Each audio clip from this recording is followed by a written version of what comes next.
I've been hiking the backcountry of Monongahela National Forest since I was 22 years old. That's 15 years of weekends and vacation days spent on trails that most people don't know exist. Trails that don't appear in the guidebooks or on the popular hiking apps.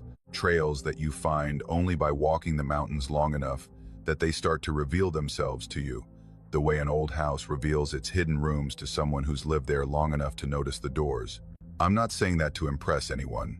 I'm saying it because I need you to understand that when I tell you I found a trail I'd never seen before, in terrain I knew as well as my own neighborhood, it means something. It means something was wrong. Not wrong the way a missed turn is wrong, or a fallen tree across a familiar path is wrong. Wrong the way a room in your house having a window you've never noticed is wrong. Wrong at the level of basic reality. The kind of wrong that makes you question not just what you're seeing, but whether the place you thought you knew ever existed in the form you believed it did. It was the third week of September 2021. I'd taken a Friday off work and driven down from Elkins to do a solo overnight loop through Cranberry Wilderness, a route I'd done probably 30 times over the years. The plan was to enter from the north, follow the ridge trail south above Williams River, drop down to the river, camp near the confluence with the North Fork, and hike out the next morning on the return leg. Simple, familiar. The kind of hike where your body does the work and your mind gets to wander because your feet know the trail better than your eyes do. The weather was perfect. Mid-60s, clear sky, the first hints of fall color showing in the maples and birches, the oaks still holding their dark summer green. I started walking around 9 in the morning and made the ridge by 11, stopping to eat a sandwich on a rock outcrop that gave me a view of the Williams River Valley spread out below, all green canopy and blue distance, and the faint silver thread of the river catching sunlight through gaps in the trees. I'd sat on that same rock dozens of times. I could have drawn the view from memory. Everything was exactly as it should have been. I dropped off the ridge around noon, following the trail I always took, a well-worn path that descended through a series of switchbacks into older timber, where the trees were massive and the understory was sparse, and the light filtered through the canopy and shafts that moved with the wind. I was maybe 20 minutes into the descent, moving at an easy pace, when I saw the junction. It was on my left, a trail branching off the main path, heading northeast, cutting through a stand of old-growth red spruce that I knew well. I'd passed through this section countless times, and there had never been a trail here. Not a game trail, not a faint social trail worn by other hikers, not an old logging road grown over. Nothing. This section of forest was trackless between the main trail and the ridge to the east, a thick block of spruce and rhododendron that you'd need a machete to get through. But here was a trail, and it wasn't new. It was worn, the soil packed down to a smooth, hard surface by what must have been years of foot traffic, the vegetation on either side trimmed back to create a corridor about 3 feet wide. Someone had been using this trail regularly for a long time. Someone, or many someones, had walked this path often enough to beat it into the earth the way the main trails were beaten, and they'd done it in a part of the forest where I would have bet my life no trail existed. I stood at the junction for several minutes, trying to make sense of it. I pulled out my map, the USGS topographic sheet that I carried on every hike, and checked my position. I knew exactly where I was. The junction should not have been there. I checked the Gaia GPS app on my phone. Same result. No trail, no path, no indication that any route existed heading northeast from this point. The satellite imagery showed unbroken forest canopy. Whatever I was looking at, it existed on the ground, but not on any map, any image, any record. I should have stayed on the main trail. That's what any reasonable person would have done, and I'm a reasonable person most of the time. But 15 years of hiking these mountains had given me a curiosity about the backcountry that sometimes overrode my better judgment, and I'd never found an unmapped trail before, and the part of me that loved these mountains for their secrets wanted to know where it went. I told myself I'd follow it for 30 minutes, see where it led, and turn back if it didn't connect to anything I recognized. The trail descended into the spruce forest, winding between massive trunks that rose like columns in a cathedral, the canopy so dense overhead that the light dropped to a greenish twilight. The path was clear and easy to follow, the surface packed smooth, the corridor maintained with what looked like deliberate care. Someone had been cutting back the rhododendron on both sides, and recently, I could see fresh-cut marks on the stems, the wood still white and sappy where it had been severed. This wasn't an abandoned trail that nature was reclaiming. This was an active path that someone was keeping open. I found the first cairn about a mile in. It was sitting at a junction where the trail split, one branch continuing northeast and the other turning east toward the ridge. The cairn was a neat stack of flat stones, maybe 2 feet tall, built with the careful precision of someone who understood the craft. Each stone was selected for its shape and laid level, and the whole structure had a permanence to it that suggested it had been there for a while, though the stones showed no moss or lichen growth, which meant they'd been placed or rebuilt recently. I checked my map again. Nothing.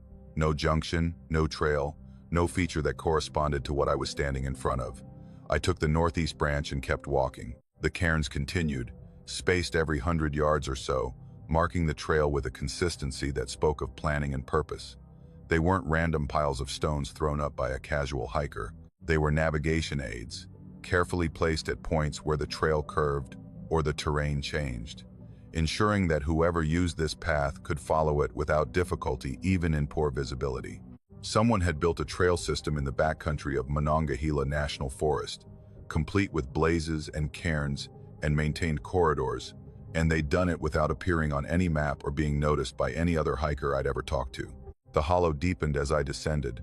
The spruce gave way to hemlock, and the hemlock grew denser until the trunks were so close together I could have touched two at once with my arms outstretched. The light was almost gone now, filtered through so many layers of canopy that the forest floor existed in a permanent dusk. The trail narrowed but remained clear, winding between the trunks, and the cairns continued their steady markers. I checked the time. I'd been walking for 45 minutes, 15 more than I'd promised myself. I should have turned back. But the trail was descending towards something. I could feel it in the grade, and the way the hollow was closing in on both sides, and the part of me that should have been cautious was overridden by the part that needed to know what was at the bottom. The clearing appeared without warning. One moment I was in dense hemlock forest, and the next I stepped through a gap in the trees and found myself at the edge of an open space, maybe 60 feet across, roughly circular, carpeted in short moss, with no trees growing inside its perimeter. The transition from forest to clearing was sharp, almost geometric, as if something had drawn a line and told the trees to stop here. The ground was flat and the moss was thick and green and undisturbed, except in the center, where the chairs were. There were 12 of them, handmade, constructed from green wood that still had the bark on in places, lashed together at the joints with a combination of wire and stripped bark. They were simple in design, almost primitive, just 4 legs and a seat and a backrest, but they were sturdy and well built, the joints tight, the seats smooth. They were arranged in a perfect circle, facing inward, each chair equidistant from its neighbors, creating a ring about 20 feet in diameter.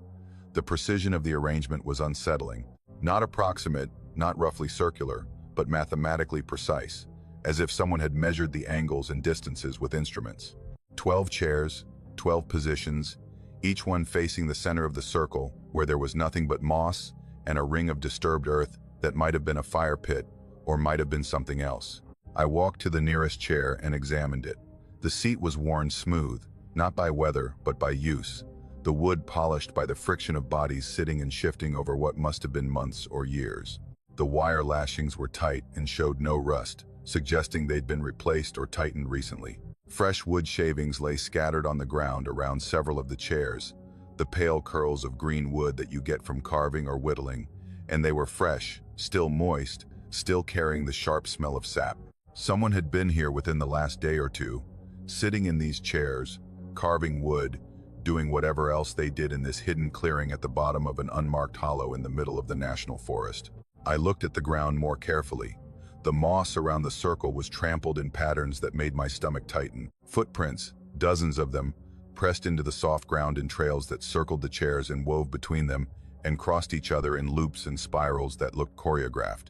The prints were all bare feet, adult-sized, ranging from what I estimated was a men's 10 to a women's 7, all barefoot, all pressed deep enough into the moss to suggest deliberate, heavy steps. The patterns weren't random. They were repeated, the same paths walked over and over, creating grooves in the moss that described shapes I didn't want to interpret, circles within circles, figure 8s around specific chairs, lines that radiated from the center like spokes of a wheel. Whatever had been happening here, it was organized, it was repeated, and it involved a dozen or more people walking barefoot in precise patterns around a circle of handmade chairs in a hollow that no map acknowledged existed. I took photographs with my phone. I took photographs of the chairs, the footprints, the cairns, the trail. I took them quickly, because the feeling that had been building since I'd entered the clearing had crossed from unease into something closer to fear. The silence was wrong. Not just quiet, but actively silent. The way a room goes silent when everyone in it is holding their breath. No birds, no insects, no wind in the canopy. The forest around the clearing was watching me with the particular attention of a place that knows it's been found by someone who wasn't supposed to find it. I turned to leave. I walked back to the gap in the trees where I'd entered the clearing and stopped. The trail was gone. Not overgrown, not obscured, not hard to find.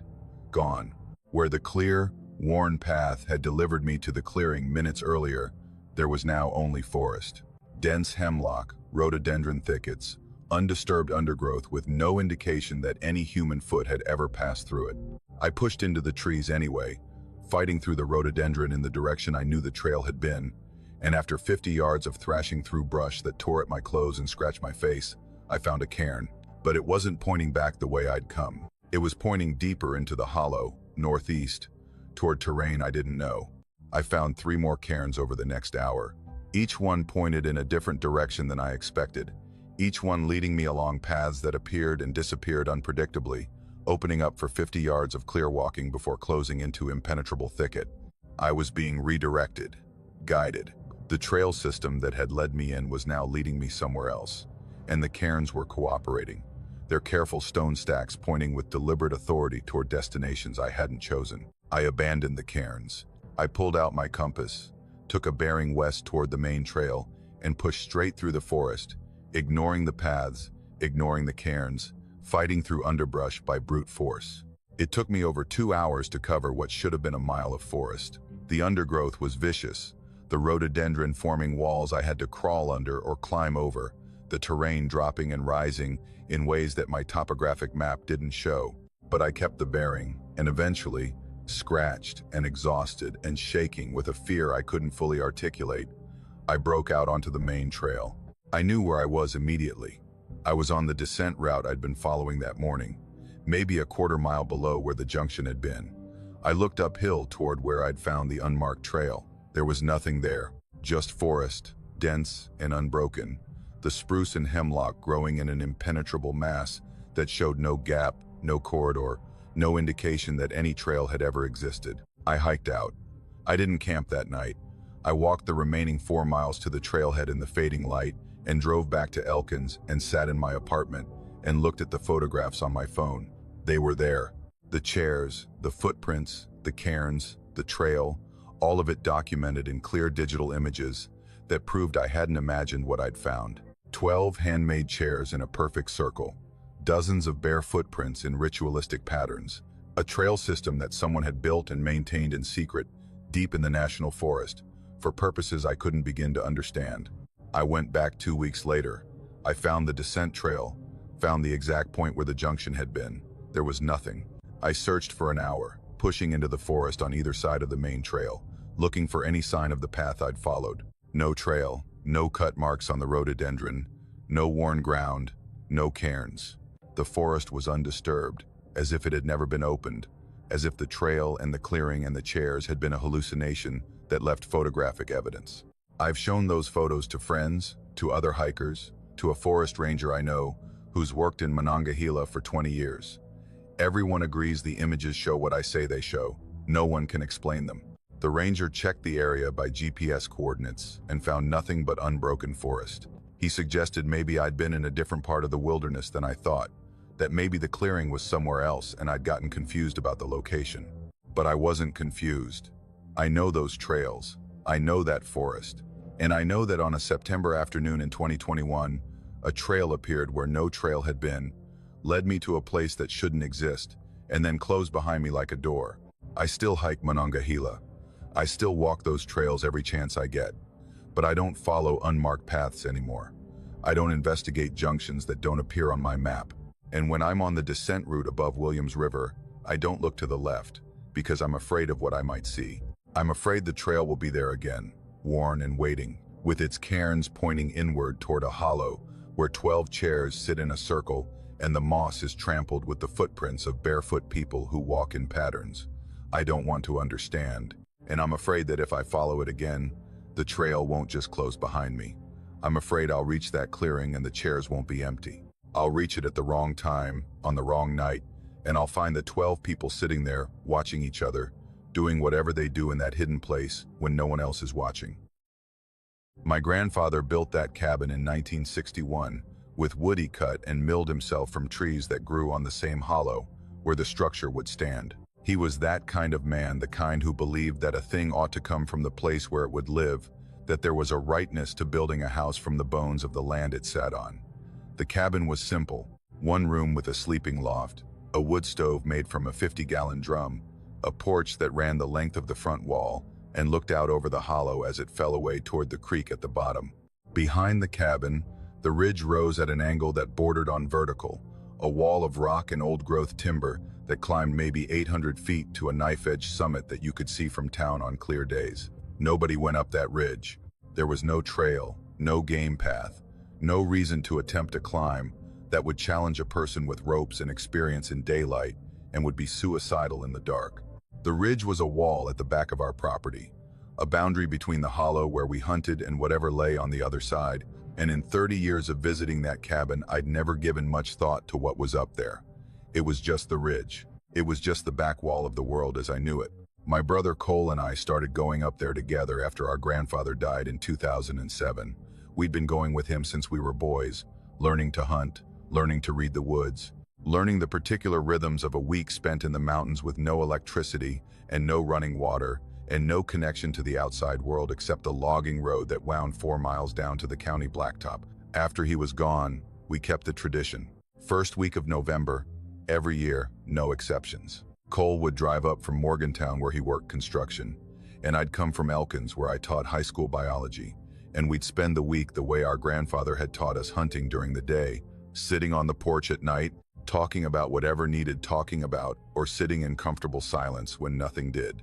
The cabin was our inheritance, not just the building but the ritual, the pattern of days, the understanding that some places hold you in ways that have nothing to do with ownership and everything to do with belonging.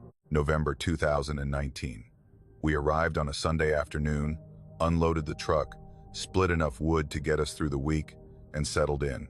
The weather was cold but clear, the kind of early November that promises frost at night and 45 degrees during the day, good hunting weather, the deer moving in the chill. Monday and Tuesday were normal. We hunted, we ate, we sat on the porch after dark with bourbon, and watched the hollow fill up with night the way a bowl fills with water, the darkness rising from the creek bottom and climbing the slopes until only the ridgeline was visible against the sky.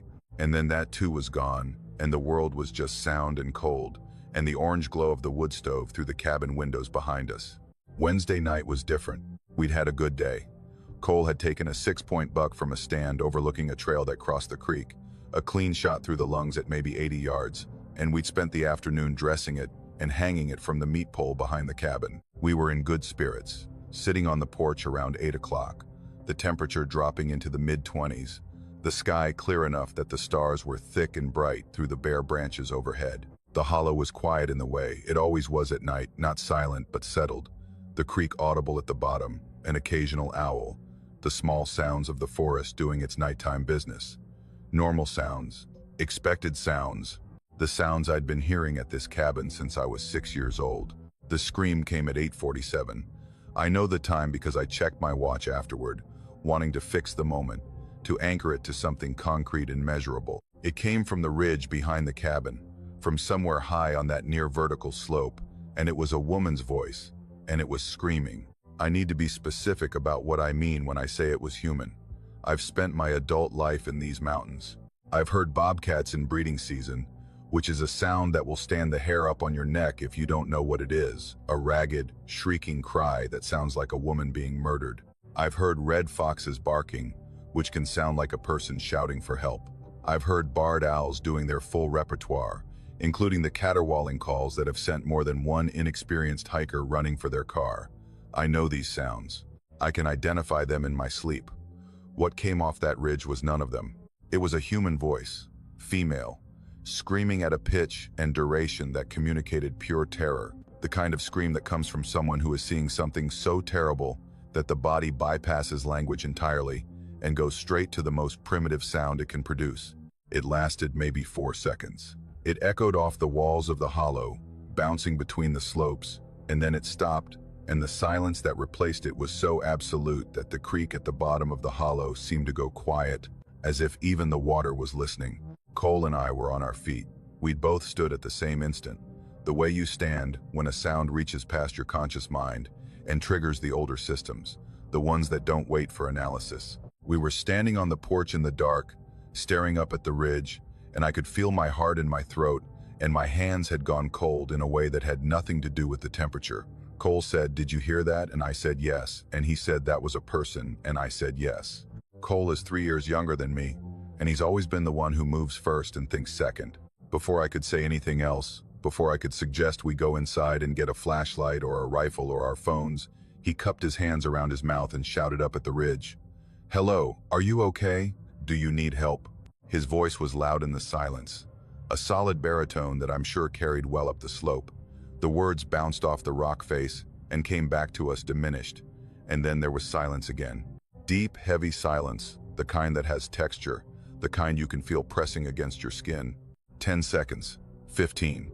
I was about to tell Cole we should call the sheriff, should try to get a signal on the logging road, when the scream came again. Same voice, same pitch, same duration, same raw, terrified quality. But it wasn't coming from where it had come from before. The first scream had originated from high on the ridge, maybe 500 feet up and slightly to the north. This one came from a point maybe 300 yards south along the ridge face, at roughly the same elevation, as if the woman who had screamed had covered 300 yards of impassable terrain in 15 seconds of silence, as if she'd been picked up and set down in a new location, or as if the sound itself had moved, detaching from its source and relocating to a new position, the way a ventriloquist throws a voice across a room. Cole shouted again, "Where are you? We can help. Tell us where you are." His voice carried up into the dark, and the echo came back, and the silence settled, and I grabbed his arm and said, "Stop, don't shout again, something is wrong." He looked at me, and in the starlight I could see his face, and he looked the way I felt, which was scared in a way that didn't have a name, scared at a level below the conscious mind where the body knows things the brain hasn't figured out yet. The scream came a third time, closer, not from the high ridge now, but from midway down the slope, maybe 200 yards behind the cabin, at a point where the grade was still too steep for any person to stand without climbing equipment.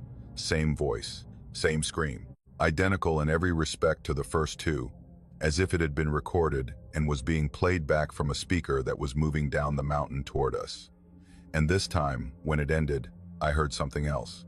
In the silence after the scream, in that heavy, breathless pause, I heard movement on the slope. Not the careful movement of a person picking their way down a steep grade, not the crashing of a deer or a bear, something else. A sliding, scraping sound, like a heavy weight being dragged across rock and loose soil, and it was coming downhill. Toward the cabin. Cole heard it too. He stepped back from the porch railing, and I stepped back with him, and we both stood there in the dark, listening to something descend the ridge behind our grandfather's cabin, with a sound that didn't match anything either of us had heard in a combined 50 years in these mountains. The sliding continued for maybe 30 seconds, accompanied by the occasional crack of a branch or the clatter of dislodged stones tumbling down the slope, and then it stopped. The silence returned. We stood on the porch and stared at the dark wall of forest behind the cabin, and the dark slope rising above it, and nothing moved, and nothing made a sound, and the night was so quiet I could hear Cole's breathing beside me, rapid and shallow. I wanted to go inside. Every instinct I had was telling me to get inside the cabin, to close the door, to put a wall between us and whatever was on that slope. But I couldn't move, and Cole couldn't move, and we stood there like animals in a spotlight, frozen by a fear that was so fundamental it overrode the conscious mind's ability to generate action. Cole spoke. I don't know why, maybe for the same reason he'd shouted before, some deep-seated need to assert human presence in the face of something that felt profoundly inhuman. He didn't shout this time. He just said, in a normal conversational voice, as if he were talking to someone standing in the yard, "Who's there?" The scream answered him, from the tree line, 50 yards from the porch. The same scream, the same woman's voice, the same pitch and duration and terror, but so close now that I could feel it in my chest, could feel the sound waves hitting my body like a physical force. It was coming from just inside the trees at the base of the ridge, from a spot I could have walked to in 30 seconds, from the darkness where the forest met the cleared ground around the cabin. And then it changed. The scream modulated, shifted, dropped in pitch, and for just a moment, before it cut off, it sounded like Cole's voice. Not the words he'd said, but the timbre, the resonance, the specific quality of his vocal cords reproduced in a scream that had started female and ended as something else, something that was trying on his voice the way you'd try on a coat, testing the fit. We went inside. We went inside fast, both of us through the door at the same time, and Cole slammed it shut and threw the bolt, and I grabbed the rifle from the rack, and we stood in the middle of our grandfather's cabin in the orange light of the wood stove and looked at each other, and neither of us spoke because there were no words for what we'd just heard. We didn't sleep. We sat up all night with the rifle across Cole's knees and the wood stove burning hot and every lamp and candle in the cabin lit, filling the room with a warm, bright light that didn't reach the windows, that stopped at the glass and showed us nothing but our own reflections against the darkness outside. We heard nothing more. No screams, no sliding sounds, no movement. The hollow settled back into its normal nighttime quiet, the creek murmuring, the occasional owl, the small sounds that belonged there. Whatever had been on the ridge, whatever had descended toward us, whatever had mimicked my brother's voice from the tree line, it was gone, or it was quiet, or it was waiting. We left at first light. Neither of us suggested staying. We packed in 20 minutes, loaded the truck, and drove down the logging road without speaking. We didn't discuss it until we reached the county blacktop, and even then the conversation was brief and inadequate. Cole said, "What was that?" And I said, "I don't know," and he said it was copying me. And I said, "I know," and he said I shouldn't have shouted, and I said, "I know," and that was the end of it. We drove our separate directions and went home and didn't call each other for 3 days, which was unusual for us, which was a measure of how deeply the experience had shaken something that we didn't know how to repair with words. I went back to the cabin the following spring, alone, in daylight. I told myself I was checking on the property, making sure the roof had held through winter, the usual maintenance. But really, I went back because I needed to see the ridge in the light, needed to see the slope behind the cabin and the tree line and the rocky face above, and confirm that it was just a mountain, just rock and trees and soil, just the back wall of the hollow that I'd known my whole life. I walked the tree line where the last scream had originated. The ground was soft from spring thaw, and I looked for tracks, for any sign that something had been there. I found marks on the slope, not tracks exactly, but disturbances in the soil and leaf litter, long scraping furrows that ran downhill in parallel lines, as if something heavy had slid down the grade, dragging through the debris. The furrows were old, softened by months of weather, but they were there. They ran from high on the ridge, from a point I couldn't see, down to the tree line behind the cabin, where they ended in a patch of disturbed ground maybe 50 yards from the porch. From that spot, the cabin was clearly visible through the bare winter trees. Whatever had made those marks had come down the ridge and stopped at a point with a clear line of sight to where Cole and I had been standing. I haven't told Cole about the marks. We still go to the cabin every November, and we still sit on the porch at night, and we still listen to the hollow settle into darkness. But we don't shout. We don't call out to sounds we can't explain. We don't answer things that scream from the ridge in the dark. We sit quietly and we listen, and when a sound comes that we can't identify, we go inside and close the door and wait for morning. Because I think Cole was right. It was using his voice to find us. Each time he shouted, it answered from a position closer to the source of his voice, triangulating, narrowing the distance, and when it reached the tree line, it had learned enough about the sound of him to begin reproducing it. And I think if he'd shouted one more time, if he'd given it one more sample to work with, it would have gotten the voice right. It would have stood in those trees and spoken in a perfect reproduction of my brother's voice, saying words he'd never said, calling to me from the dark in a voice I trusted. And I think I would have gone to it. I think the whole point was to make me go to it, to call out in a voice I recognized, from a distance I could cross, and to wait for me to step off the porch and walk into the trees where the scrape marks ended and the darkness began. I don't know what it was. I don't know where it went. I don't know if it's still on that ridge, listening, waiting for the next voice to answer back, the next sound to triangulate on, the next person foolish enough to shout into the dark and wait for a response. But I know this. In these mountains, when something screams in the night, you don't answer, you don't call out, you don't give it your voice, because something might be listening, something that learns, something that practices, something that waits on a ridge so steep no person could stand on it, mimicking sounds it has collected, getting better with each repetition, patient and precise and utterly, terrifyingly close. And the next time it calls, it might sound like someone you know. It might sound like someone you love. It might use your brother's voice, your mother's voice, your own voice, calling you by name from just beyond the tree line, asking you to come closer, telling you everything is fine. And if you go, I don't think you come back. I think you join the collection. I think your voice becomes the next one it practices with, the next one it sends down from the ridge on a cold November night, testing it, refining it, waiting for someone to answer. So I don't answer anymore. And when Cole and I sit on that porch in the dark, and the hollow goes quiet, and the ridge looms behind us like a wall of black stone against a blacker sky, we keep our voices low and our words to each other, and we let the mountain keep whatever secrets it holds.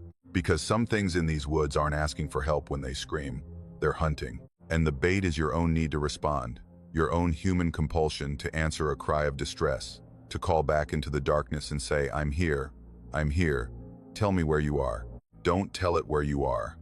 That's the only. I've been running coonhounds in the mountains of eastern Kentucky since I was 14 years old, which means I've spent the better part of 34 years following dogs through terrain that most people wouldn't walk in daylight, let alone at night with nothing but a headlamp and a .22 pistol, and the sound of hounds working a trail ahead of you in the dark. My father taught me, same as his father taught him, and the knowledge goes back further than that, back to a time when running hounds wasn't a hobby but a necessity, when a family's ability to put meat on the table depended on dogs that could track and tree and hold in country so rough and remote that it might as well have been the surface of another planet. I tell people that I know these mountains, and they think I mean I've hiked them, that I've driven the roads and pulled off at the overlooks and taken pictures. That's not what I mean. I mean I've crawled through laurel thickets in the dark on my hands and knees following the sound of a dog that's treed half a mile up a ridgeline with no trail.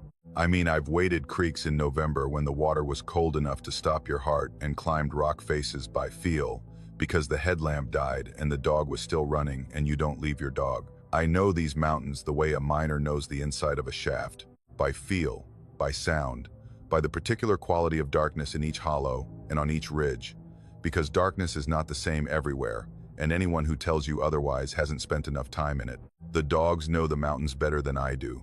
That's not false modesty. A coonhound operates in a world of scent that humans can barely imagine, a world where every square foot of ground holds information, where the passage of a raccoon 3 hours ago leaves a trail as vivid and readable to them as a highway is to us. My dogs could track through water, through rock, through terrain so dense I'd lose them for hours before they'd come back to me, tongues hanging, tails working, ready to go again. They were bred for it. Generations of selective breeding had produced animals that were born to pursue and would do so through any condition, across any terrain, in any weather. Fear wasn't part of their vocabulary.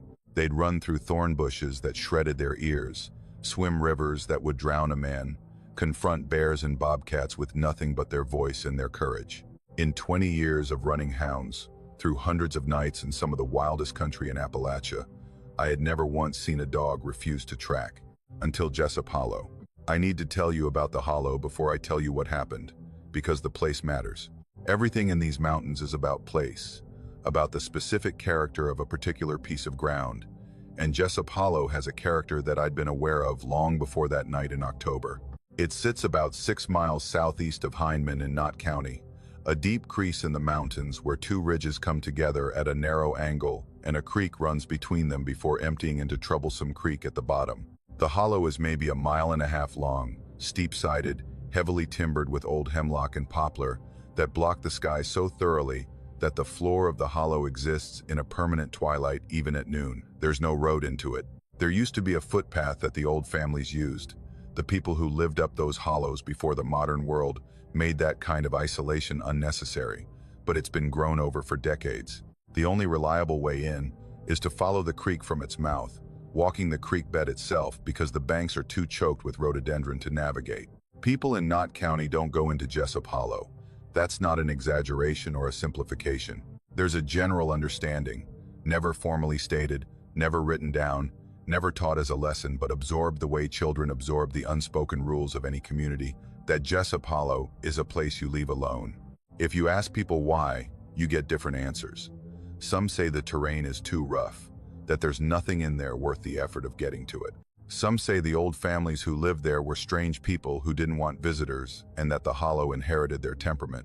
A few, if they trust you, if they've had enough to drink, will tell you that there's something in Jessup Hollow that doesn't belong there, something that's been there for a long time, and that the smartest thing you can do is stay out and let it have its space.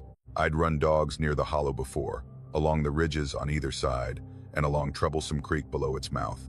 I'd never had a problem. The dogs worked those areas the same as they worked anywhere else, noses down, tails up, doing what they were bred to do. But I'd never gone into the hollow itself, partly because the terrain was genuinely difficult, and partly because I'd absorbed enough of the local caution to give it a wide berth without examining too closely why I was doing so. October 2018. I was training a young redbone named Dutch, a 16-month-old male with a nose so good it almost seemed unfair to the raccoons. I'd been working him for about 4 months, mostly on short runs in familiar territory, building his stamina and his confidence and his ability to stay on a track when the scent got complicated. He was coming along beautifully. He had that rare combination of drive and intelligence that separates a good hound from a great one, the kind of dog that doesn't just follow a trail but reads it, interpreting the scent the way a musician reads a score, understanding not just where the animal went, but when and how fast, and whether it was calm or frightened. Dutch was special, and I was running him that night with 2 older dogs, a blue tick named Cora and a walker named Hatchet, both experienced and steady, the kind of dogs you pair with a young one to show him how the work is done. We started around 9 o'clock on a Friday night, working a ridge about a mile north of Jessup Hollow. The conditions were good, cool, damp, a light breeze from the southwest that would carry scent up the slopes. Within 20 minutes, Dutch struck a trail, a hot track that had him baying with a voice that echoed off the ridges and made the hair on my arms stand up with the pure beauty of the sound. Cora and Hatchet joined in, and the 3 of them took off down the ridge, running hard, the sound of their voices telling me everything I needed to know about the quality of the track and the direction of the pursuit. I followed by headlamp, moving as fast as the terrain allowed, listening to the dogs work. They dropped off the ridge and into a creek drainage, the baying echoing off the steep walls of the little valley, and I scrambled down after them, sliding on loose shale, grabbing saplings to control my descent. The creek at the bottom was small, ankle deep, running south toward Troublesome Creek. The dogs were ahead of me, maybe 300 yards, and from the sound of their voices I could tell the coon had turned south along the creek bed, heading downstream. I followed the creek for maybe 20 minutes, listening to the chase unfold ahead of me, and gradually I became aware of where I was. The ridges on either side were getting steeper, closing in, the creek narrowing as the valley tightened. The hemlock canopy overhead was blocking the sky, and the air had that particular quality, damp and still and heavy, that I associated with deep hollows where the sun rarely reached. I checked my GPS. I was at the mouth of Jessup Hollow. The creek I was following was the creek that ran through it, and my dogs were ahead of me, running their tracks straight into the place that everyone in Knott County knew enough to avoid. I picked up my pace, wanting to get to the dogs before they went too deep. The baying was still strong, still moving south, the coon running the creek bed with the dogs in full pursuit. Then, about 5 minutes later, the sound changed. It didn't diminish the way it does when dogs lose a track or tree an animal. It stopped. All 3 dogs, in full cry one moment, silent the next, as if someone had hit a switch. In 20 years of running hounds, I'd never heard anything like it. Dogs don't go from full baying to total silence. They slow down, they cast around, they lose the track and start searching. They don't just stop. I ran. I crashed down that creek bed with no regard for the terrain, slipping on wet rocks, soaking my boots, branches whipping my face, and I ran until I found them. All 3 dogs were standing in the creek bed at the point where the hollow narrowed between the 2 ridges, where the water flowed between banks so steep and overgrown that the space above the creek was a tunnel of rhododendron and hemlock. Dutch was in front. He was planted, all 4 feet set wide on the creek rocks, his body rigid, his tail tucked so tight against his belly it might as well have been gone. His hackles were up, a ridge of raised fur running from his skull to his tail base, and he was shaking. Not shivering from cold, but trembling, a fine, rapid vibration that ran through his whole body like a current. He was making a sound I'd never heard from a hound in 20 years. A whine, but not the whine of a dog that's hurt or anxious.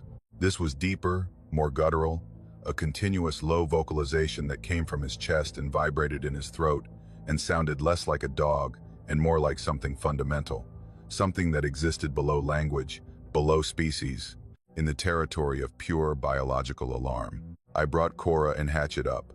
They'd stopped behind Dutch, both of them showing the same signs, hackles raised, trembling, that deep chest whine. Cora, who'd treed bears, who'd chased a bobcat up a cliff face and stood at the bottom, baying for 2 hours, was shaking so hard her collar was rattling. Hatchet, 7 years old and the steadiest dog I'd ever owned, had his tail between his legs and was leaning against my calf, pressing his body against me the way a frightened child presses against a parent. All 3 of them were staring into the hollow, into the darkness where the creek disappeared between the ridges, where the hemlock canopy closed like a fist, and the rhododendron formed walls so thick you couldn't see 5 feet into them.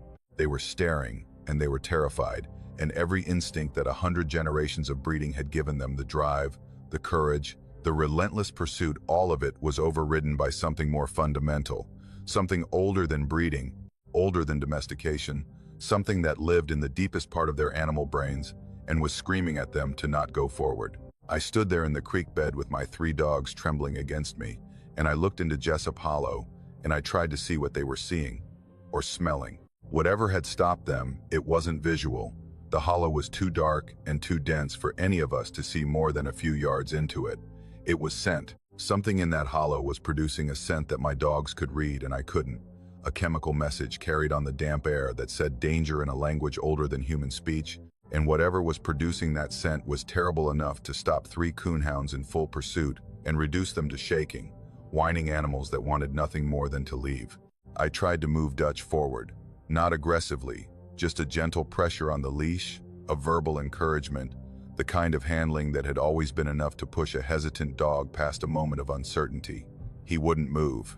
He planted his feet and leaned back against the leash, and the whine in his chest increased in pitch and volume, and his eyes were showing white, and I realized with a sudden, visceral certainty that if I forced this dog into that hollow, he would break, not physically but mentally.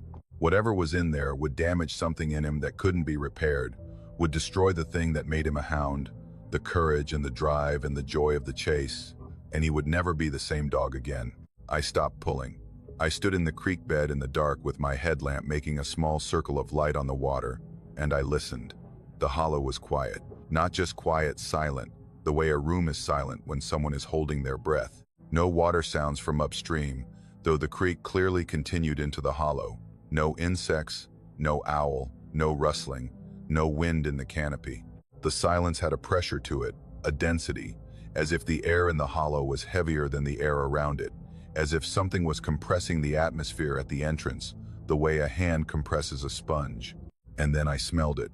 Just for a moment, just a trace, carried on a thread of air that drifted out of the hollow like breath from a sleeping mouth. It was organic, complex, unlike anything I could name. Not decay exactly, though decay was part of it. Not musk, though there was a musky quality. It was layered, dense, a smell that seemed to contain information the way the dog's scent world contained information. And although I couldn't read it the way they could, I understood enough.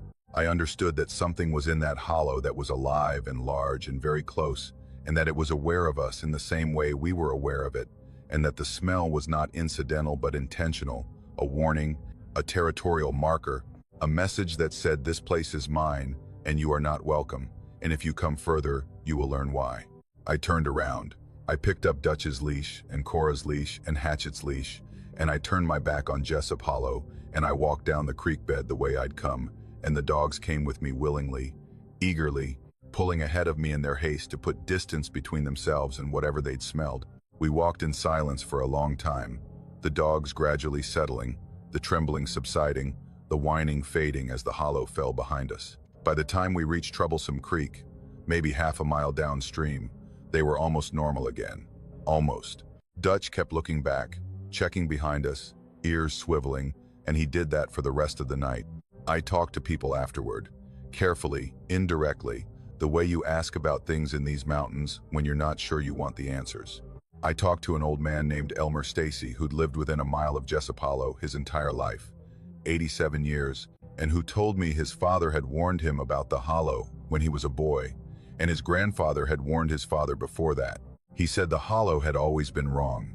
He said animals avoided it, not just dogs, but deer, bear, turkeys, everything with legs and the sense to use them. He said the creek that ran through it was dead water, no fish, no crayfish, no salamanders, nothing living in it from the mouth of the hollow upstream.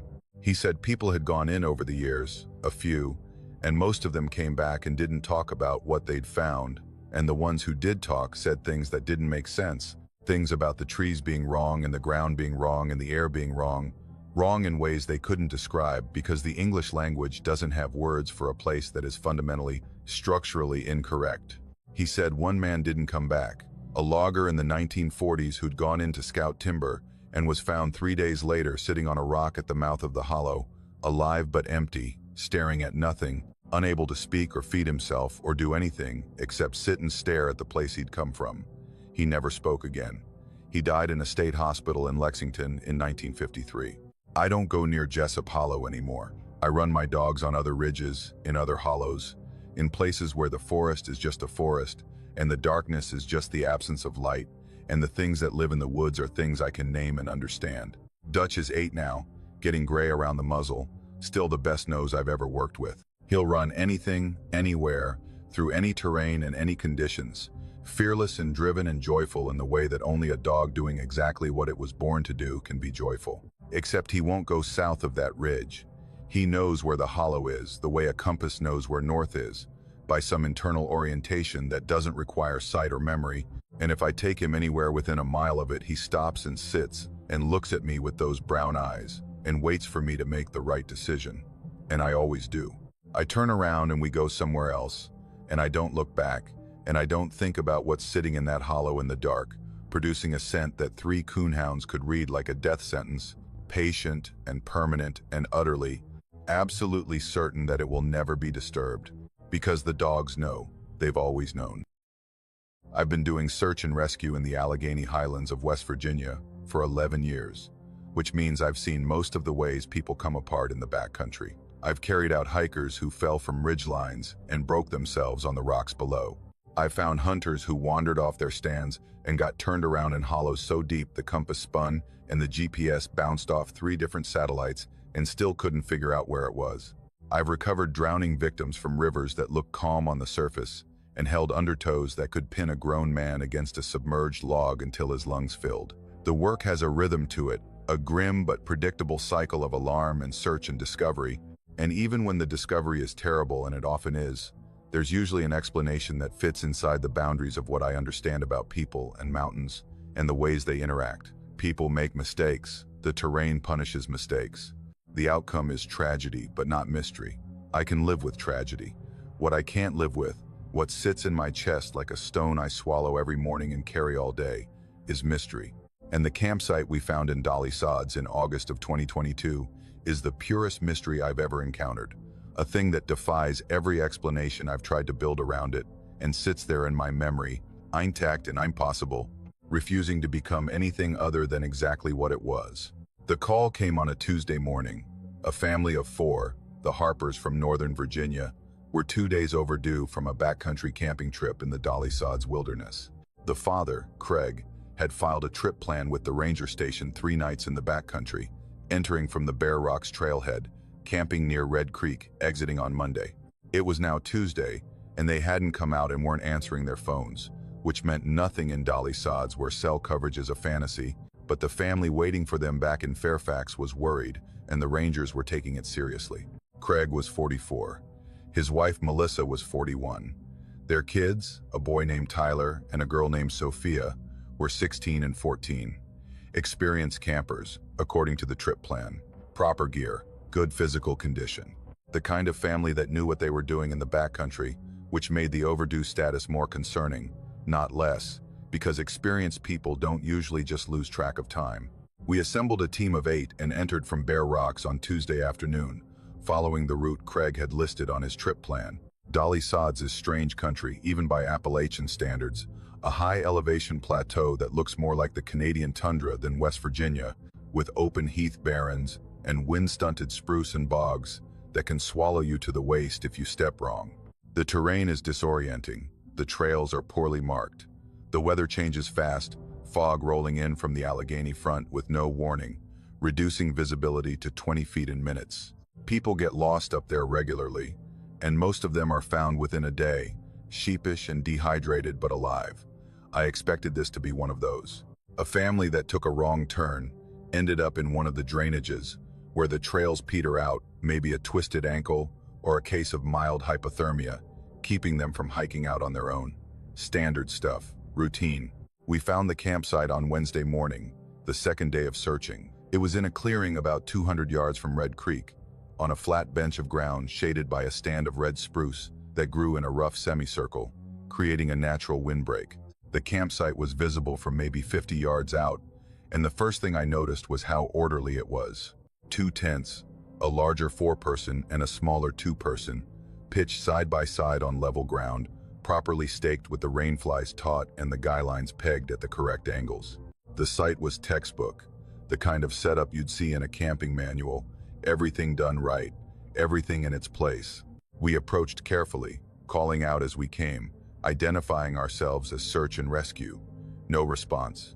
The camp was silent, the tent still, no movement anywhere. I reached the larger tent first and unzipped the door and looked inside. 2 sleeping bags were laid out on foam pads, unzipped and open, the way you'd leave them if you'd just gotten up in the morning and hadn't bothered to roll them. A stuffed sack with clothing sat in the corner. 2 headlamps hung from the tent's interior loop. A paperback novel lay face down near one of the pads.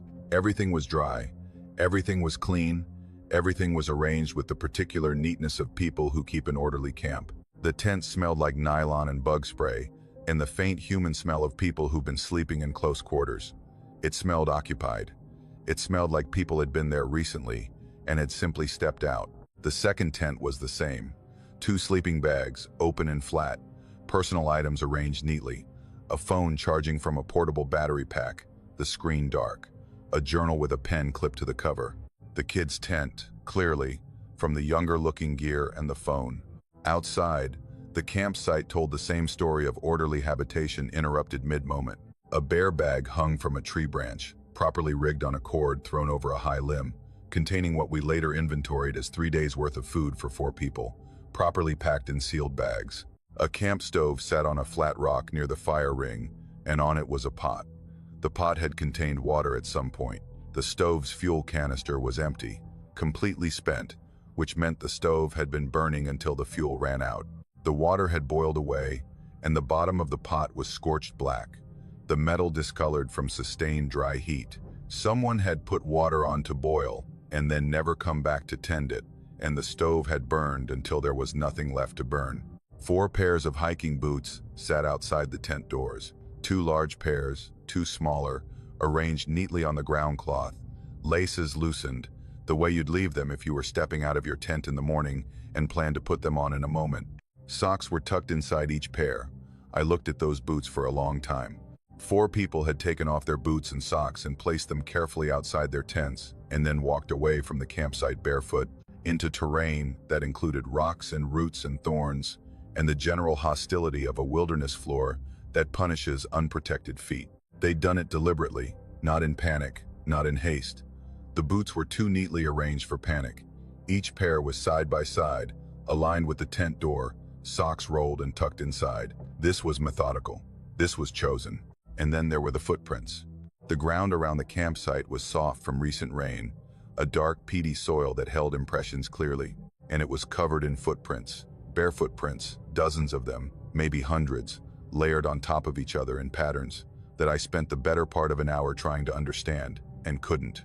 There were 4 distinct sizes, consistent with 2 adults and 2 teenagers, and they were everywhere. They circled the tents in tight loops, They traced figure eights between the two tents and the fire ring. They crossed and recrossed each other in paths that wound through the campsite in patterns that looked deliberate, that looked choreographed, as if four people had been walking in synchronized formations around their own camp for hours. I've tracked people through wilderness for over a decade. I can read footprints the way Dutch reads scent, extracting information about speed and direction and the physical state of the person who made them. These prints told me things that didn't make sense. The stride length was consistent throughout, not the shortening stride of someone who's tired or the lengthening stride of someone who's frightened. The depth was even, suggesting a steady, unhurried pace. There was no scuffing, no stumbling, no indication that the people making these prints were doing anything other than walking calmly and deliberately in patterns that would have taken hours to produce. And the patterns themselves, the circles and the figure eights and the crossing paths, had a regularity that made my skin crawl. They weren't random. They weren't the wandering tracks of confused or disoriented people. They were precise, repeated, intentional. Four people walking barefoot in the dark, around and around their campsite, tracing shapes in the dirt with the focused concentration of a ritual. The prints led away from the campsite in a single file line heading northwest, toward the drainage that dropped off the plateau into the canyon below. Four sets of bare feet, one behind the other, spaced evenly, walking away from their boots and their gear and their food and their shelter into the backcountry with nothing on their feet and, as far as we could tell, nothing in their hands. We followed the trail for about a quarter mile before it reached a section of exposed rock where the prints disappeared. Beyond the rock, the terrain dropped steeply into a drainage, choked with rhododendron and laurel, dense enough to stop a person and rough enough to shred bare feet within 100 yards. We searched for 6 days, 42 people at peak deployment, including dog teams, a helicopter with thermal imaging, and volunteers from 3 counties.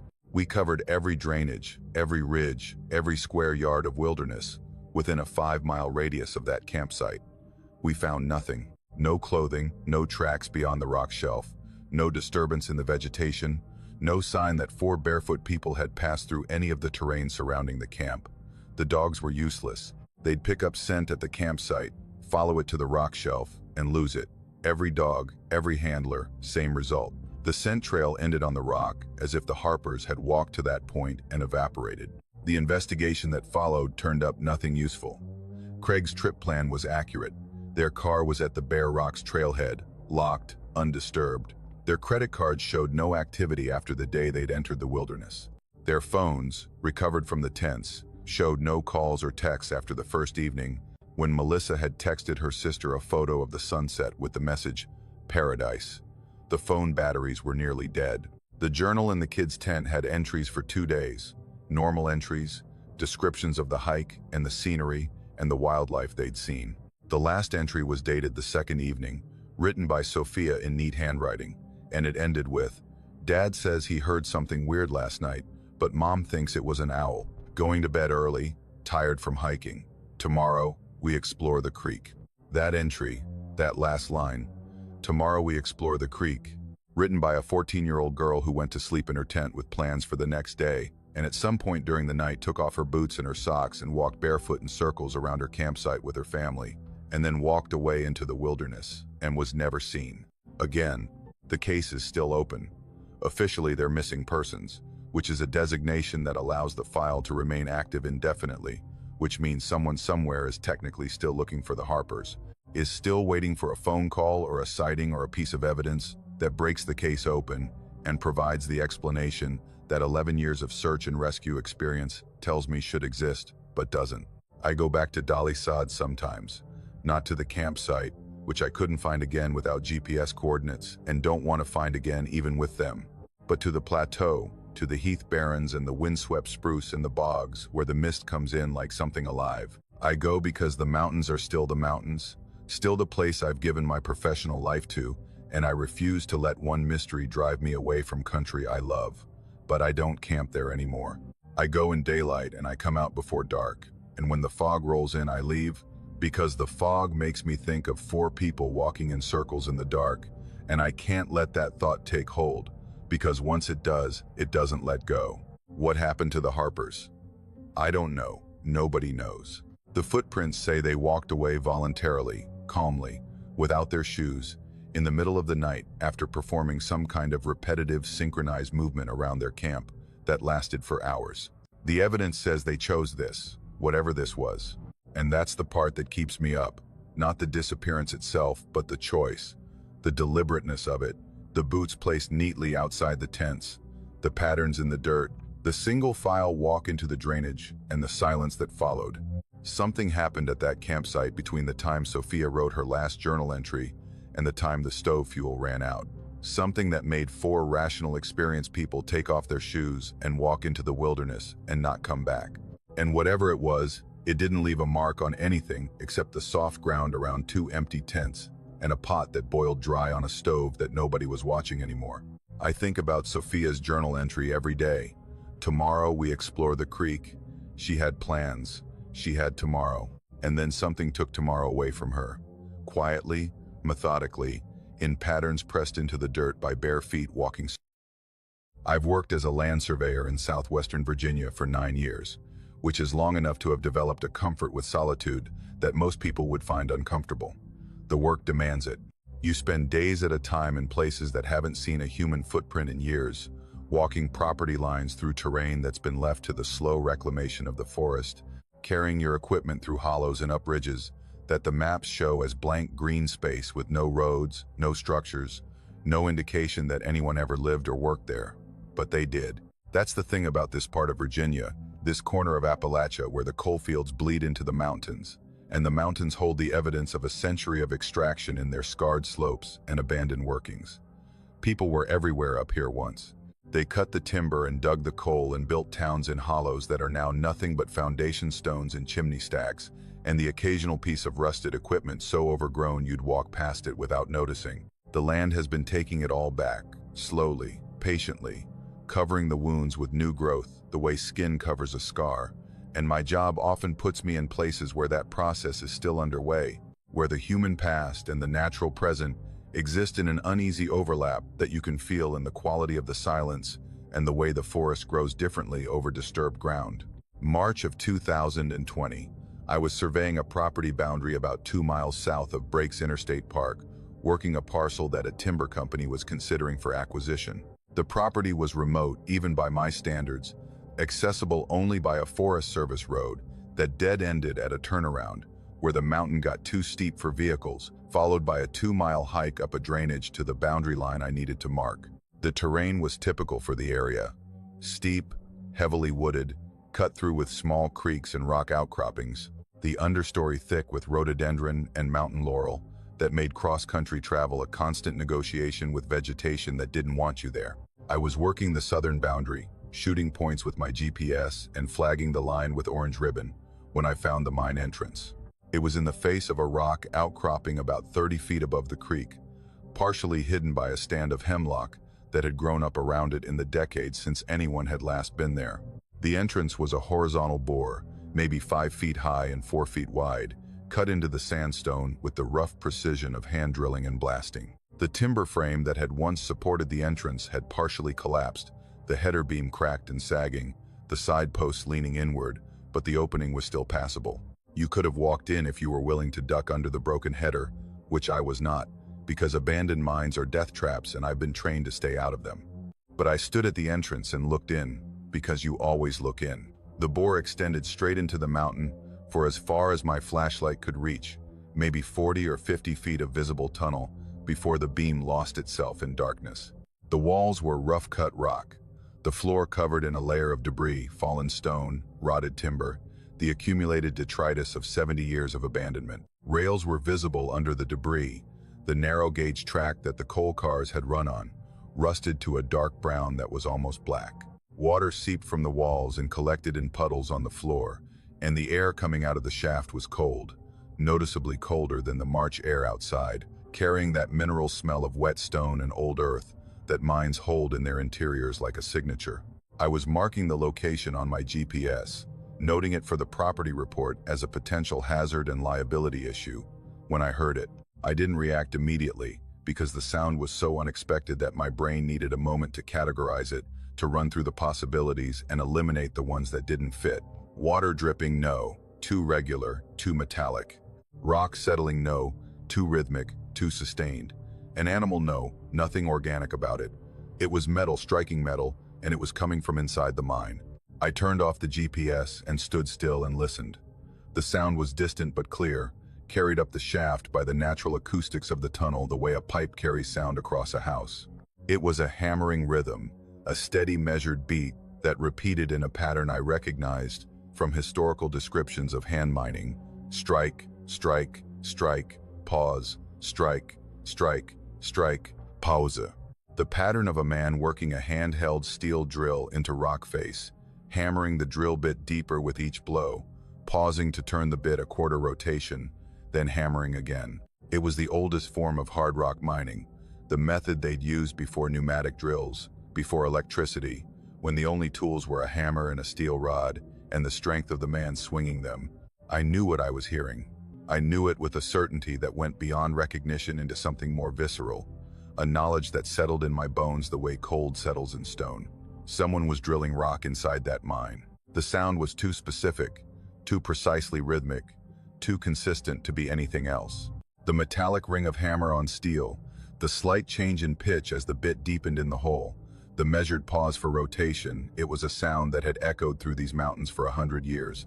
The sound of men extracting coal by hand from seams that ran through the dark interior of the earth, and it was happening right now, in a mine that had been abandoned for nearly 7 decades. I checked my phone. No signal, which was expected in this terrain. I checked my watch. It was 2:17 inches the afternoon. I stood at the entrance to that mine, and I listened to the tapping for 11 minutes by my watch, timing it, tracking the rhythm, confirming again and again that it was real and consistent, and not the product of water or wind, or the dozens of natural explanations that I kept generating and discarding. The rhythm never varied, the same pattern, the same pace, the same steady measured labor of a man working a drill into rock with the patient endurance of someone who had been doing it for a very long time and had no reason to stop. He left. I finished the boundary survey, working the rest of the day with the sound of that tapping in my ears, even after I'd moved far enough from the mine entrance that I shouldn't have been able to hear it anymore. I completed my flagging, shot my points, and hiked back to my truck as the light was failing. I drove home and opened my laptop and started searching. The mine was listed in the Virginia Department of Mines, Minerals, and Energy database as the Osborne Drift Mine, operated by the Brakes Mining Company from 1923 to 1952. It had produced bituminous coal from a seam that ran roughly east-west through the mountain at an elevation of about 2,400 feet. Production records showed modest output, the kind of small operation that employed maybe a dozen men at its peak, working the seam by hand in the early years, and with limited mechanization later. The mine had been closed following a roof collapse on the 14th of March 1952 that had trapped and killed 3 miners in a section approximately 600 feet from the entrance. Recovery operations had been attempted but abandoned after a second. Smaller collapse made the rescue tunnel unstable. The bodies had been left in place. The mine entrance had been sealed with a concrete block wall, which, based on what I'd seen, had since partially collapsed or been breached by the decades of freeze-thaw cycles that break apart everything man-made in these mountains eventually. 3 men had died in that mine 68 years before I stood at its entrance and heard the sound of hand drilling coming from its interior. 3 men whose bodies had never been recovered, who were still in there, entombed in the collapsed section 600 feet from daylight, left behind by a company that calculated the cost of retrieval against the value of the coal and decided the math didn't work. I found their names in the accident report. James Robert Osborne, age 41, William Dean Combs, age 33, Ernest Ray Sloan, age 27. 3 men who went to work on a Friday morning in March of 1952 and never came home. 3 men who were still in the dark, in the cold, in the silence of a mountain that had closed around them like a fist. And in that mine, 68 years later, someone was still working, still swinging a hammer, still driving a drill into rock with the steady, measured rhythm of a man doing the job he was paid to do, still producing the sound of labor from a tunnel that should have held nothing but rubble and bones and the permanent silence of the abandoned dead. I went back once, 2 weeks later, on a Saturday, alone, with no professional reason to be there. I told myself I was checking the GPS coordinates, verifying the data for the report, but that was a lie, and I knew it. I went back because I needed to hear it again, Needed to confirm that the sound was real, that my memory hadn't distorted it into something it wasn't. I stood at the entrance and I listened. The sound was there, the same rhythm, the same metallic ring, the same patient, endless tapping from 600 feet inside the mountain, from behind tons of collapsed rock, from a place where 3 men had been breathing air that got thinner and thinner until it couldn't sustain breathing anymore. I stood there and I listened to James Osborne and William Combs and Ernest Sloan working their shift, still drilling, still swinging, still doing the only thing they knew how to do, the thing the company had paid them to do, the thing that had brought them into the mountain on a March morning and kept them there when the roof came down and the light went out and the world above moved on without them. I included the mine location in my survey report. I noted it as a hazard. I recommended the entrance be properly sealed. I did not mention the tapping. I did not mention the sound of men working in a mine that had been their tomb for nearly 70 years. Because what would I say? Who would believe it? And what difference would it make? The mine is still there. The entrance is still open. The tapping, I'm certain, continues. 3 men, still working, still earning a wage that nobody will ever pay, still keeping to the rhythm of a shift that ended in 1952 and somehow never stopped. And sometimes, on quiet nights, when the house is still and the world outside is dark, I think about them down there. I think about the hammer and the drill and the cold and the dark and the unimaginable patience of men who have been working for 68 years in a mine that forgot to tell them they were dead. And I wonder if they know. I wonder if they're aware that the world above has changed, that the company is gone, that the towns are empty, that the coal they're drilling will never be loaded onto a car and hauled to the surface and sold. I wonder if they're trapped in a loop, a moment that replays endlessly, or if some part of them is conscious and choosing to continue, choosing work over the alternative, because the alternative is acknowledging what happened and sitting in the dark with nothing but silence and forever. I think they're still working because it's all they have left. And I think the mountain keeps the sound alive because the mountain remembers them, even if nobody else does. 3 names on an accident report, 3 men in the dark, and the sound of a hammer, steady and sure, echoing up a shaft that leads to a world that doesn't. I've hiked the backcountry of the George Washington National Forest since I was 16 years old, which gives me roughly 22 years of experience navigating terrain that ranges from gentle ridge walks to scrambles through boulder fields and laurel hills that would challenge anyone with less stubbornness than common sense. I'm not a casual hiker.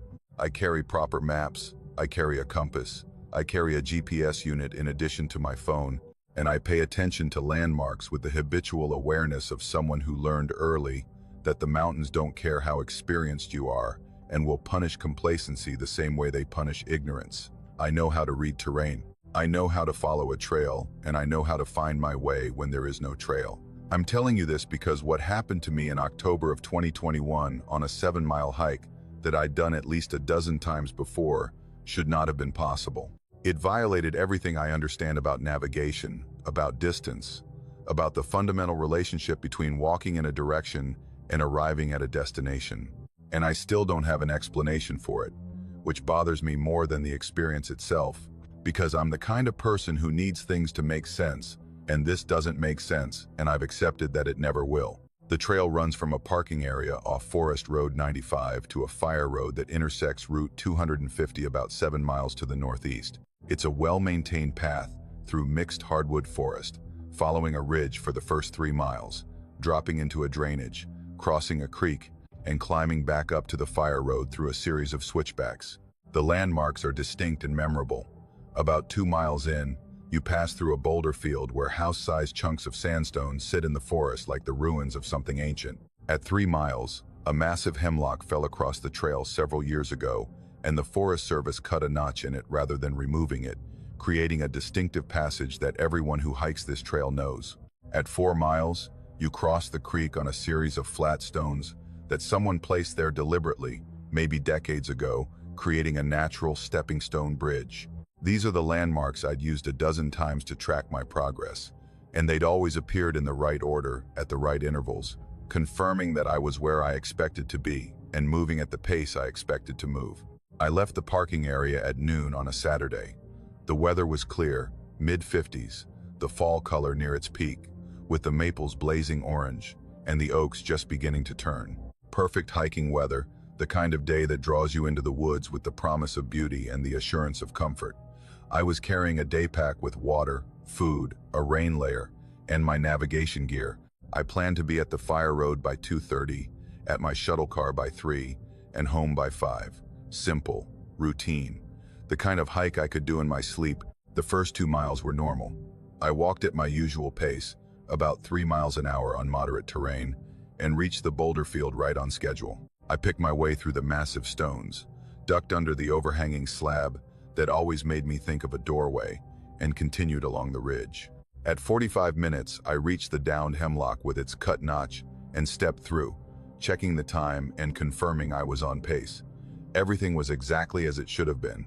The trail was clear, the landmarks were correct, the forest was doing what forests do in October, being beautiful and indifferent and entirely predictable. I reached the creek crossing at about 1:15. The flat stones were in their usual positions, the water running clear and shallow between them. I crossed, climbed the far bank, and started up the switchbacks toward the fire road. This was the home stretch, maybe 2.5 miles of steady climbing through oak forest to the road. I'd be there by 2:30, maybe 2:15, if I pushed the pace. At 2:30 I was still climbing. That was the first sign that something was wrong, though I didn't recognize it as such immediately. I assumed I'd been moving slower than I thought, maybe stopping more often to look at the foliage or take photographs. I checked my phone. The GPS showed me about a mile from the fire road, making normal progress on the correct trail. I picked up the pace. At 3 o'clock I came around a bend in the trail and stopped. The boulder field was in front of me. The same boulder field I'd passed through 2 hours and 3 miles ago, with the same house-sized chunks of sandstone and the same overhanging slab that looked like a doorway. I stood there and stared at it and felt something shift in my chest, a lurch of disorientation that was physical as much as mental. This wasn't possible. The boulder field was near the beginning of the trail, miles behind me. I'd crossed the creek, I'd started the switchbacks, I'd been climbing toward the fire road.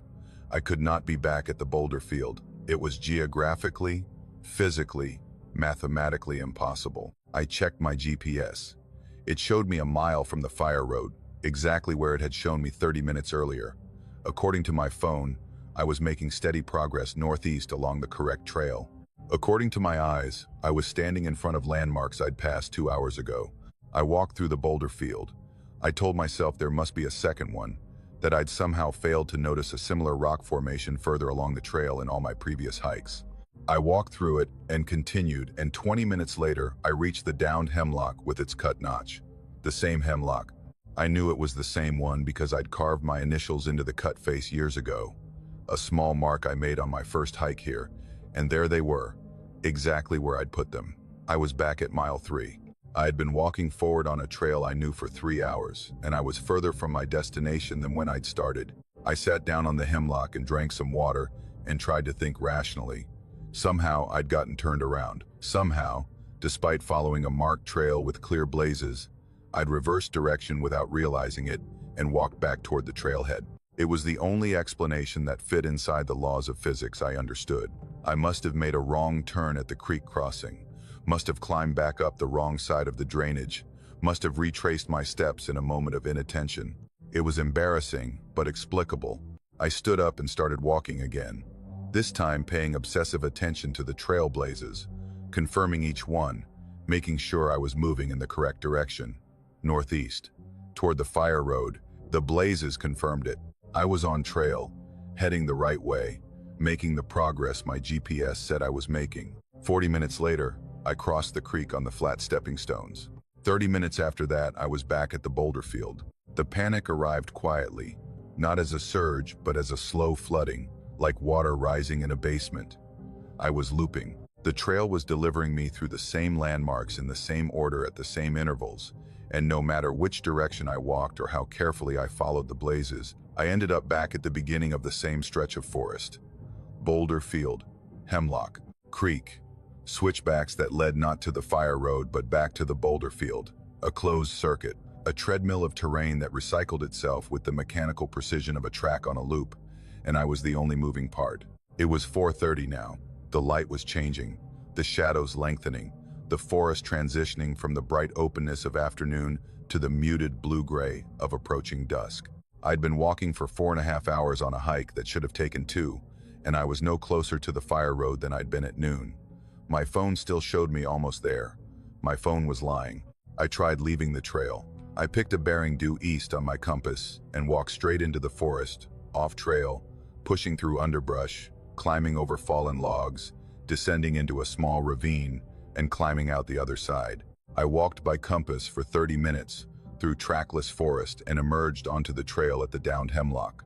I'd walked half a mile through the woods in a straight line and arrived back on the loop as if the forest had simply redirected me, as if every path through these trees, on trail or off, led to the same sequence of landmarks. That's when I noticed the silence. It had been building, I realized, accumulating over the hours the way the loops accumulated, so gradually that I hadn't registered it as a change. But now, standing at the hemlock in the fading light, I heard it, or rather, I heard the absence of it. The forest was quiet. Not the comfortable quiet of late afternoon when the birds slow down and the insects shift to their evening register. Silent. The total cessation of biological sound, as if every living thing within earshot had left, had withdrawn from this section of forest, had evacuated an area centered on me and my endless loop, with the methodical completeness of an evacuation that followed a plan. I stood in that silence and I felt watched, not by anything I could see or hear or identify, but by the forest itself, by the terrain, by the loop that held me, as if the land had developed an awareness and was observing what I did with the patient curiosity of something that had all the time in the world. I walked the loop one more time, boulder field, hemlock, creek, and this time, at the creek crossing, something was different. The stepping stones were there, the water was there, but beyond the creek, the trail looked wrong. Not dramatically wrong, not altered in any obvious way, but wrong the way a familiar room looks wrong, when someone has moved the furniture an inch in every direction. The trees on the far side seemed closer together, the trail seemed narrower. The switchbacks beyond seemed steeper, tighter, leading not up toward a fire road, but down, deeper into the drainage, into terrain that was darker and denser than what I remembered. I didn't cross. I turned around and walked back toward the trailhead instead, following the trail in the direction I'd come from, and this time the forest let me go. The landmarks appeared in reverse order, and the trail delivered me to the parking area, where my car sat alone in the last gray light of dusk. I'd been walking for 6 hours. My GPS showed that I'd covered 7 miles, exactly the distance of the full trail, as if I'd completed the hike successfully from start to finish. My legs told a different story. They told me I'd walked much further than 7 miles. The soreness in my knees and the ache in my feet said something closer to 20. I drove to the fire road and picked up my shuttle car and went home and sat in my kitchen and looked at the GPS track on my phone. It showed a clean line from the parking area to the fire road. 7 miles, no loops, no reversals, no indication that anything unusual had happened. A perfectly normal hike recorded by a device that had apparently been in a different version of reality than I was. I haven't hiked that trail since. I've thought about it many times, have driven to the parking area and sat in my car and looked at the trailhead and thought about walking in and seeing if the trail behaves the way it's supposed to.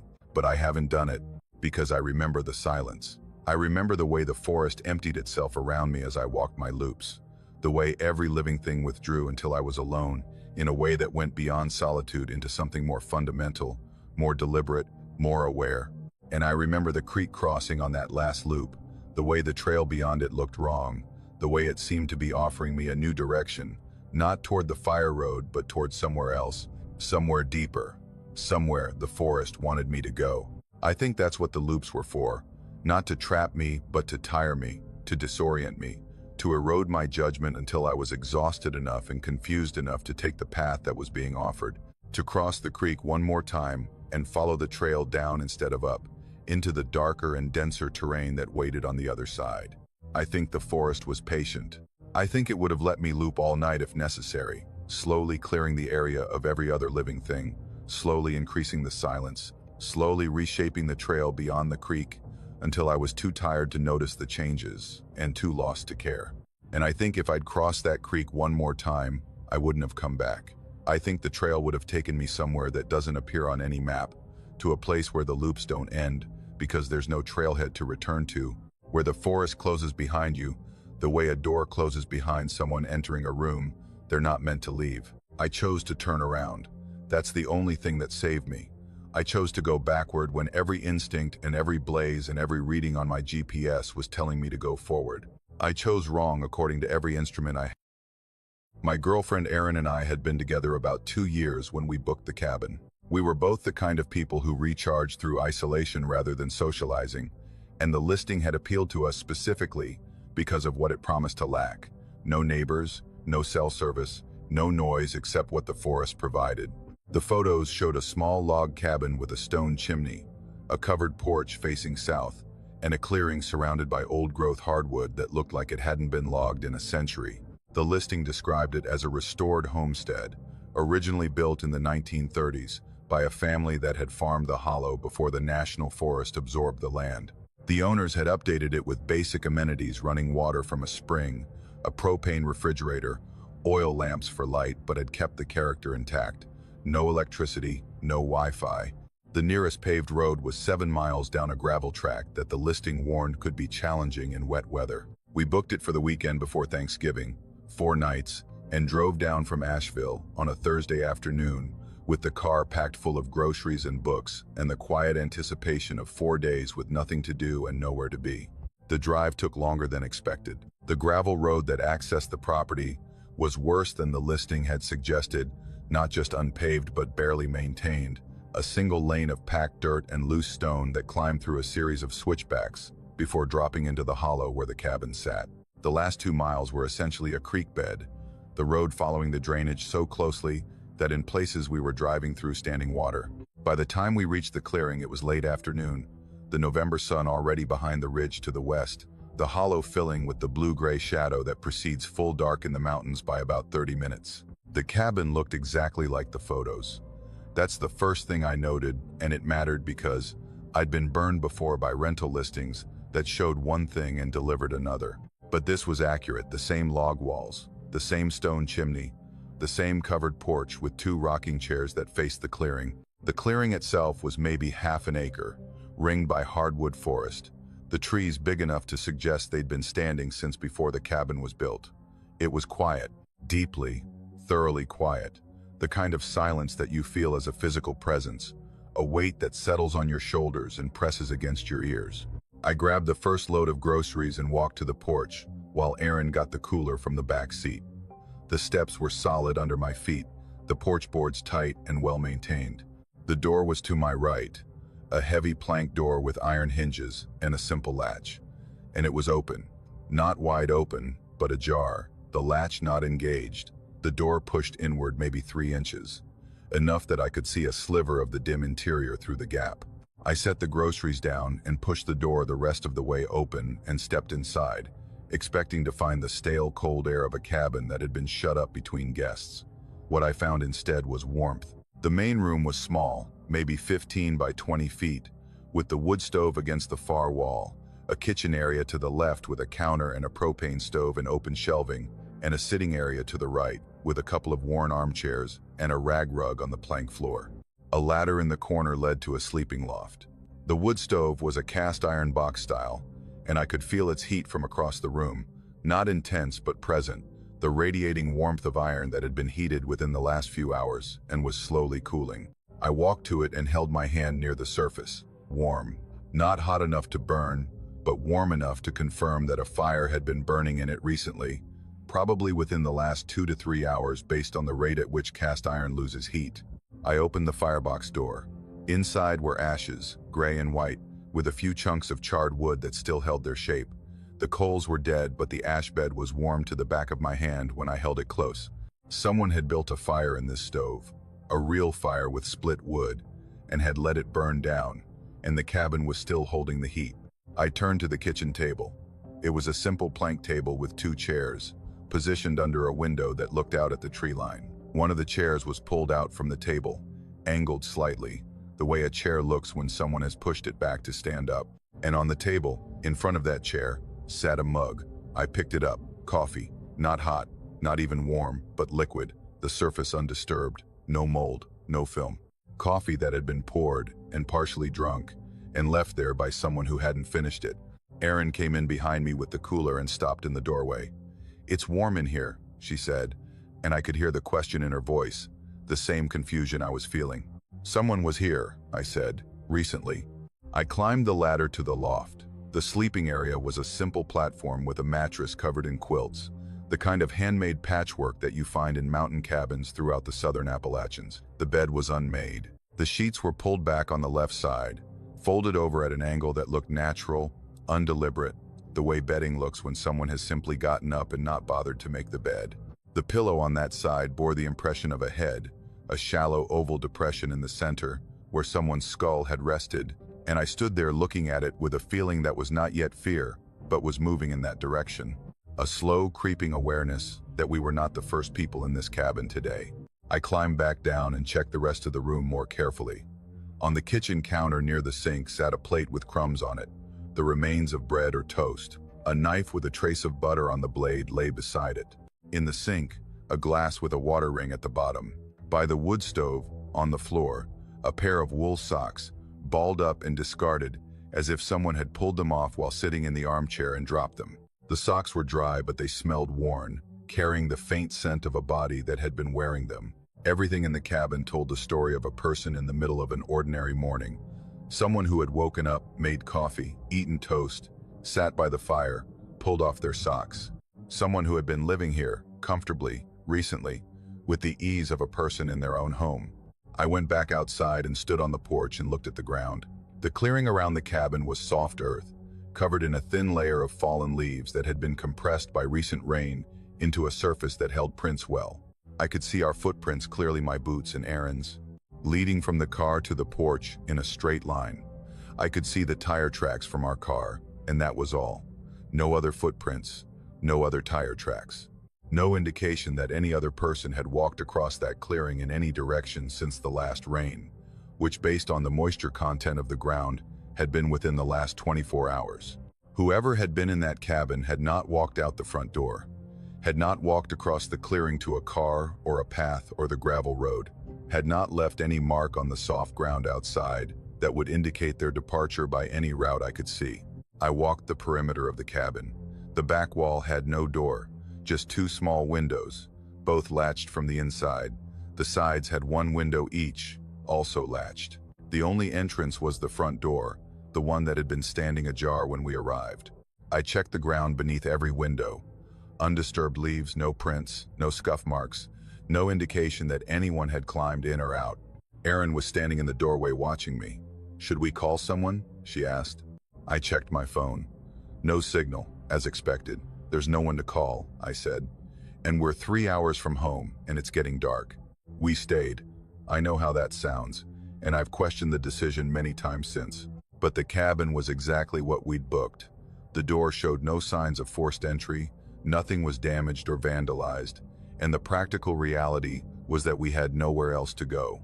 The gravel road was bad enough in daylight and would have been dangerous in the dark, and the nearest town was an hour away. So we unpacked, and I built a new fire in the stove, and Erin made dinner, and we settled in and tried to convince ourselves that the previous occupant had been a maintenance person or the property owner checking on the cabin between guests. But the coffee, the unmade bed, the wool socks on the floor, those weren't the signs of someone checking a property. Those were the signs of someone living there, someone who'd spent the night and woken up and had breakfast and sat by the fire, and then simply ceased to be there, leaving everything behind, as if they'd stepped out of reality instead of out of the cabin. We slept in the loft that night, in the bed that someone else had slept in the night before, and I lay awake for a long time listening to the cabin settle and the fire crackle and the forest outside hold its heavy silence. Erin fell asleep before me, and I watched the shadows that the stove light cast on the ceiling, and I thought about the impression in the pillow and whose head had made it and where that head was now. I heard footsteps at 3:17 inches the morning, soft, measured, crossing the main room below the loft with the careful tread of someone who knew the layout of the cabin well enough to navigate it in the dark. 4 steps, maybe 5, from the direction of the front door to the wood stove, then a pause, then the sound of the stove door opening, the familiar creak of cast iron hinges that I'd heard when I'd opened it myself hours earlier, then a settling sound, like someone lowering themselves into one of the armchairs, then nothing. I didn't move. I didn't wake Aaron. I lay in that loft and stared at the ceiling and listened to the nothing that followed the footsteps. And I knew with a certainty that bypassed rational thought and settled directly into my body that someone was sitting in the armchair, below me, in the dark, in front of the wood stove, as comfortable and as calm as a person in their own home, because it was their home. That's what I understood, lying there in the dark with my heart beating so hard I could feel it in the mattress. The cabin wasn't between guests. The cabin was occupied, had been occupied, perhaps, for a very long time, by someone who didn't show up in footprints or tire tracks, who didn't leave through doors, who lived in the rhythms of the cabin, the fire, the coffee, the bread, the socks, the bed the way a current lives in a wire, invisibly, permanently, moving through the structure without disturbing its surface.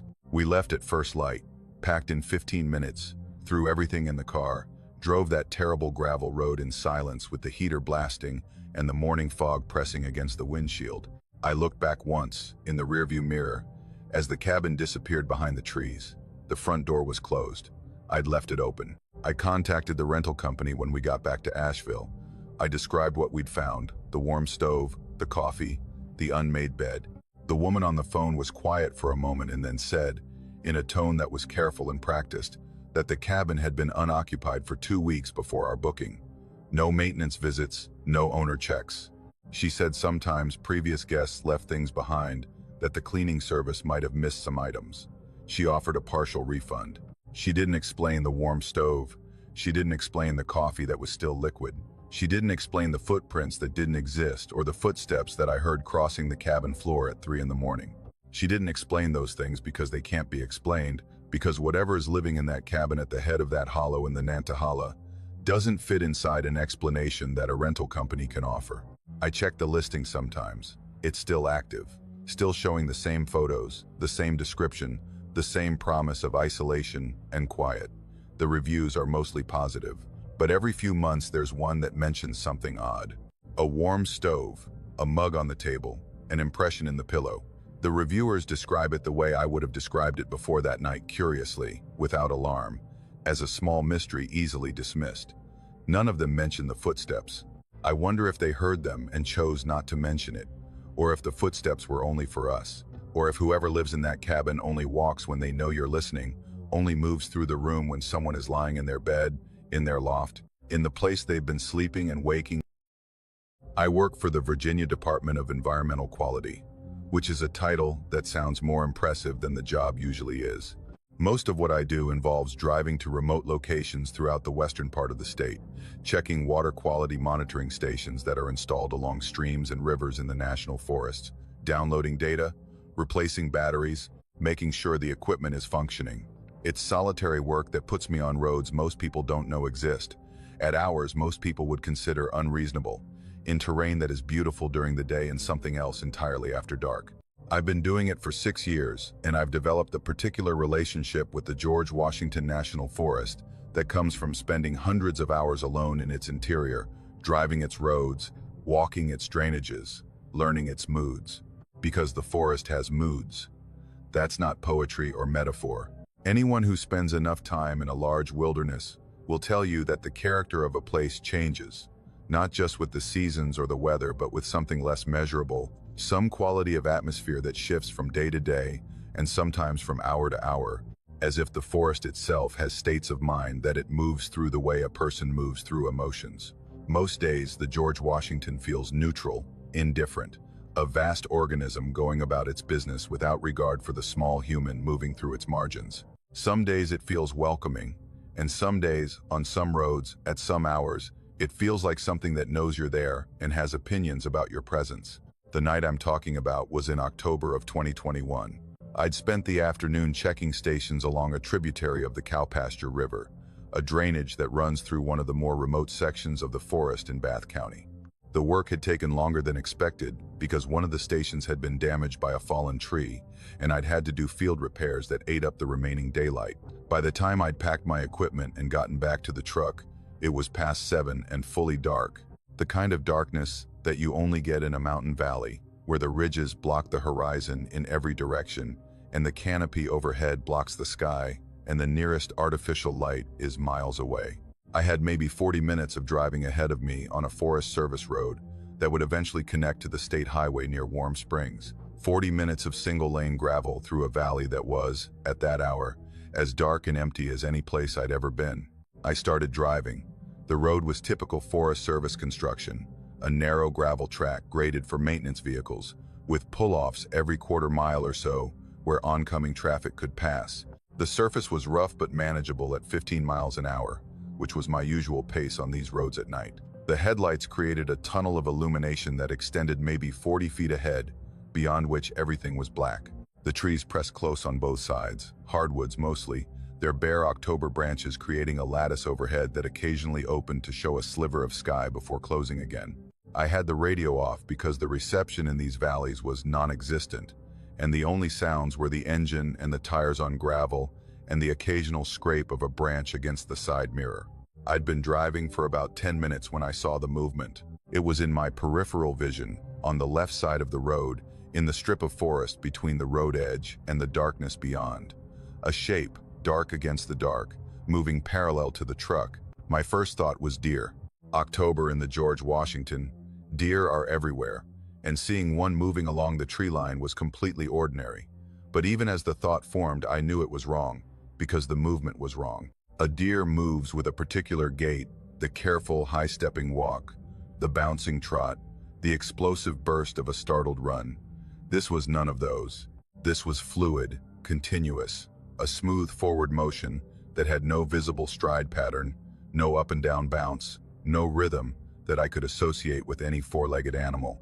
And it was tall, taller than a deer, taller than the underbrush it was moving through, tall enough that I could see it above the mountain laurel that grew along the road's edge, which meant it was at least 6 feet at the top of its form, probably more.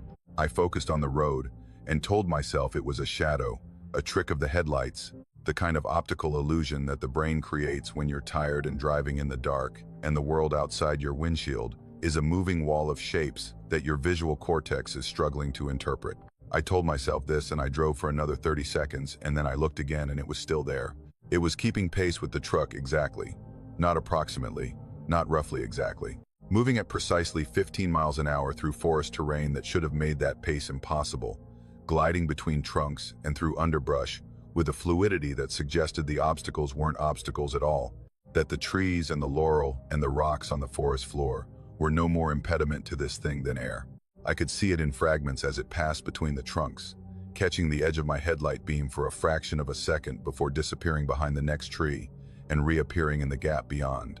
Dark, tall, thin, but not in the way a person is thin. Thin the way a shadow is thin, a vertical darkness that moved through the forest with the silence and precision of something that belonged there in a way that I did not. I sped up, pressed the accelerator, and brought the truck from 15 to 20 miles an hour, which was faster than I should have been driving on that surface in the dark. The shape matched me, instantly, without acceleration, without a visible change in its movement.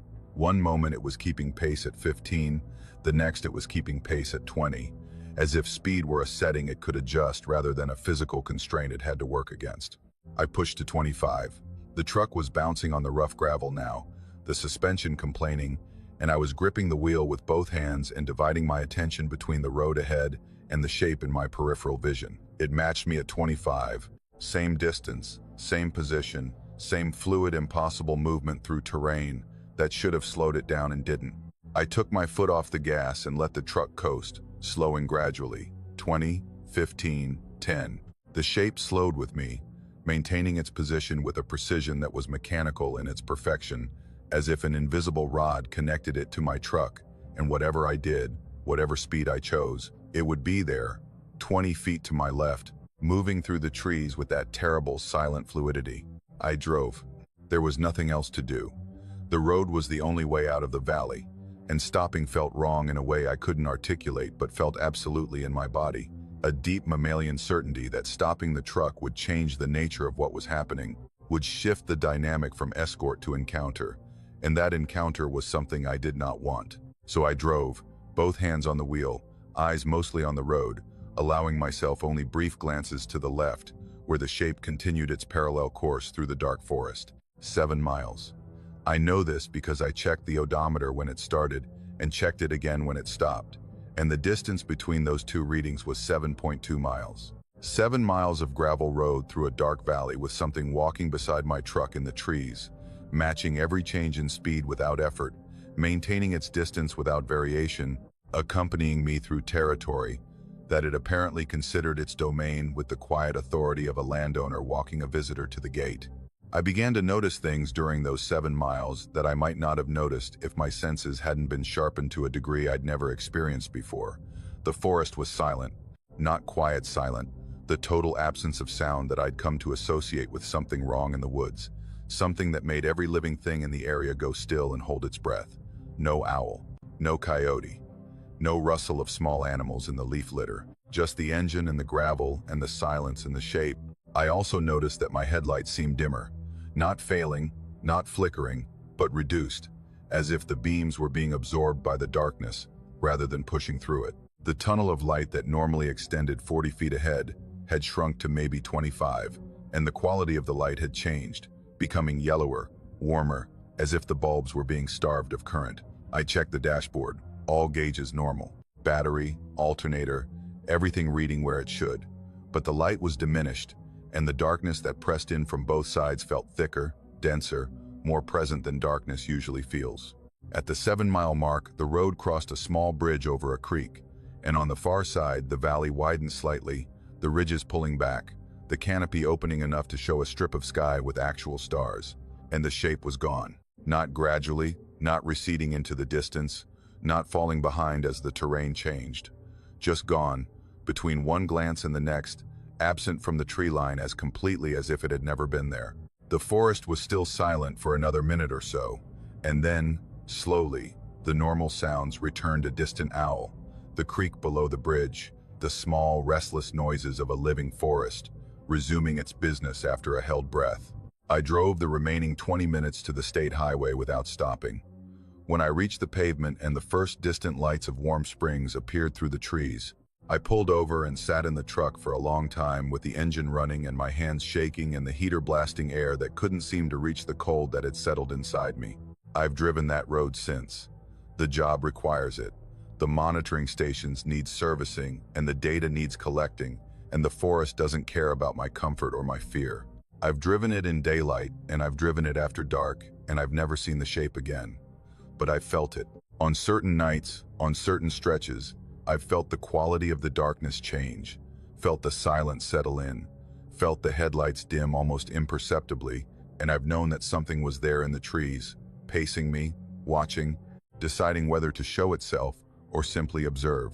I've asked other people who work in the forest, rangers, maintenance crews, other technicians. Most give me the same blank look that people give when you describe something they haven't experienced and can't imagine. But a very few, have nodded.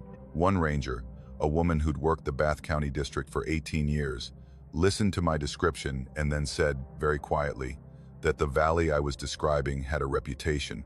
She said people had been reporting something walking beside vehicles on that road for as long as she'd been there, and probably longer. She said the reports were always the same: something tall, something dark, something that kept pace and maintained distance and accompanied you through the valley and stopped at the creek. She said it was territorial. She said it wasn't hostile, as far as anyone could tell. She said it just wanted you to keep moving. I asked her what it was. She looked at me for a long moment, and then she said, with the particular honesty of someone who has given up trying to explain something and decided to simply state it, that she didn't know, that nobody knew, that the forest was old and the mountains were older, and that some things lived in them that didn't have names because they existed before names were invented, before language was invented, before the human mind developed the tools necessary to categorize and contain what the darkness holds. I still drive that road. I still check those stations. And on the nights when the valley is dark and the silence settles in and I feel the air change around my truck, I keep my speed steady and my eyes on the road, and I don't look to the left, because I know it's there, and I know it's watching. And I know that as long as I keep moving, as long as I don't stop, as long as I respect whatever boundary the creek represents, it will walk beside me and let me pass. I've lived in a hollow outside Hazard, Kentucky, my entire life. 53 years in the same house my grandfather built with his own hands on land the family has owned since before the Civil War. I'm telling you that so you understand something important. I am not a man who spooks easy. I am not a man prone to imagination or fantasy or late-night panic. I have buried dogs and parents and a brother. I have walked these woods in every season, in every kind of dark. I know what belongs out here, and I know what doesn't. The house sits at the bottom of a hollow, tucked between two ridges that rise up steep on either side, like the walls of a trough. Behind the house, the ground levels out for maybe 40 yards before it slopes up again into dense hardwood oak and hickory mostly, some poplar, a few hemlocks that have somehow survived the woolly adelgid. There's a creek that runs along the eastern ridge, and in the spring it sounds like a conversation you can't quite make out. In the winter it freezes into silence. Everything out here has a sound and a season, and I have learned them the way you learn the voice of someone you love. I don't have to think about it, I just know. The first time I noticed it, I was 31 years old. That would have been the winter of 2002, early November, one of those nights where the temperature drops so fast the trees pop and crack like gunshots. I was lying in bed, not sleeping, just staring at the ceiling and listening to the house settle the way old houses do. And then I felt it, not heard, felt. A low vibration that came up through the mattress and into my spine, so faint at first that I thought it was my own heartbeat. But it wasn't. It was too slow, too deep, too steady. I put my hand flat on the floor, and it was there, unmistakable, a pulse rising up through the foundation and the earth beneath it. I got up and walked through the house. I checked the furnace. I checked the water heater. I went outside in my boots and long johns and stood in the yard with my breath clouding in front of me, and I could feel it through the soles of my boots, coming from the ground, from deep in the ground, a rhythm, like breathing. Slow and vast and impossibly low, the kind of sound that isn't really a sound at all but a pressure, a weight on your chest, a hum in your teeth. It lasted until just before dawn, and then it stopped, not faded, stopped, like something had opened its eyes and held its breath. I told myself it was geological, old mines maybe, or some underground water feature shifting with the temperature. Perry County is riddled with abandoned coal mines, and strange things happen when those tunnels collapse or flood. I told myself that, and I believed it, mostly, and I went on with my life. But it came back. The next night, and the night after that, always starting around 2 in the morning, always stopping before first light. And only in the cold months, October through February, sometimes bleeding into early March if the winter held on. Come spring, it vanished entirely. The ground went quiet, and every fall, right around the time the leaves turned and the first hard frost crept down the ridges, it started again. I started sleeping less. Not because I was afraid, exactly, but because once you notice a thing like that, you can't unnotice it. I'd lie there in the dark and feel it come on, that slow, deep pulse, and my whole body would tense up like I was waiting for something to happen. Nothing ever did. It just breathed. That's the only word I've ever found for it. The earth behind my house breathed, and I lay there and listened to it breathe, and I felt like I was eavesdropping on something I was never meant to hear. After a few years of this, I called the county extension office and asked if they could send someone out. They put me in touch with a geologist at the university in Lexington, a young guy named Harmon, who drove down on a Saturday with a trunk full of equipment. I liked him. He was serious and thorough, didn't patronize me, didn't look at me like I was some hollering hillbilly who'd heard a raccoon in his crawl space. He spent 2 days on the property. He used ground-penetrating radar, seismographs, soil sensors I didn't know the names of. He mapped the geology of the hollow down to 60 feet, and he found nothing. No caves, no voids, no abandoned shafts, no underground streams or aquifers. The bedrock was solid sandstone and shale, undisturbed, unremarkable. He told me the vibration could be infrasound from a distant industrial source, a compressor station, a ventilation fan in a working mine carried through the rock in ways that were hard to trace. He said it could be a natural resonance effect, the shape of the hollow acting like a bowl that amplified some low-frequency source miles away. He said these things, and I could see he didn't fully believe them, because none of them explained why it only happened in winter, and only at night, and only behind my house. He left, and I never heard from him again. The years went on. I got used to it the way you get used to a bad knee or a crack in the ceiling. It became part of the house, part of the season, part of what winter meant in that hollow. But I noticed things, small things that I couldn't quite connect to the sound but couldn't separate from it either. The deer avoided the back of the property in winter. They'd browse the hillside in summer, come right up to the garden fence. But once October hit, they stayed on the ridges and wouldn't come down into the flat ground behind the house. The dogs I've always kept hounds wouldn't go past the woodshed after dark in the cold months. They'd stand at the edge of the yard and whine and tuck their tails and refuse to move. I had one old walker, smartest dog I ever owned, who would press herself against the front door on those nights and tremble until I let her inside. She'd crawl under the bed and stay there until morning. She knew something. They all knew something. One night in January, maybe 2015 or 2016, I did something I'd been avoiding for years. I went out back during the vibration. It was around 3 in the morning, clear sky, half moon, cold enough that the air hurt my lungs. I walked past the woodshed and out into the flat ground, and I stood there and I felt it. It was stronger out there, much stronger than in the house. It came up through my boots and into my legs, and I could feel it in my stomach, in my chest, a pressure that wasn't painful but was deeply, fundamentally wrong, like standing on the chest of something enormous that was breathing in its sleep. The ground was not moving, I want to be clear about that. There was no visible tremor, no shifting of the soil, but the vibration was real, and it was alive in a way I cannot explain and have stopped trying to. I stood there for maybe 5 minutes, and then I felt something change. The rhythm shifted. It didn't speed up exactly, but there was a hesitation in it, a break in the pattern, like a sleeper stirring, like something becoming aware. I walked back to the house and I did not run, but I wanted to, and I have not gone out there during the vibration since. I'm 63 now. My knees are bad and my hearing isn't what it was, but I can still feel it. Every winter, right on schedule, the breathing starts. I've asked the older people in the hollow about it, the ones who've been here as long as I have or longer. Most of them look at me blankly. A few nod and change the subject. One woman, Edith Combs, who was 94 when she told me this before she passed, said her grandmother used to say the mountain was alive, and that the old people, the ones who were here before anyone, before the Cherokee even knew not to build in the hollows because that was where it slept. She said it like she was telling me the time. No drama, no fear, just a fact as plain and old as the dirt itself. I don't know what's under my house.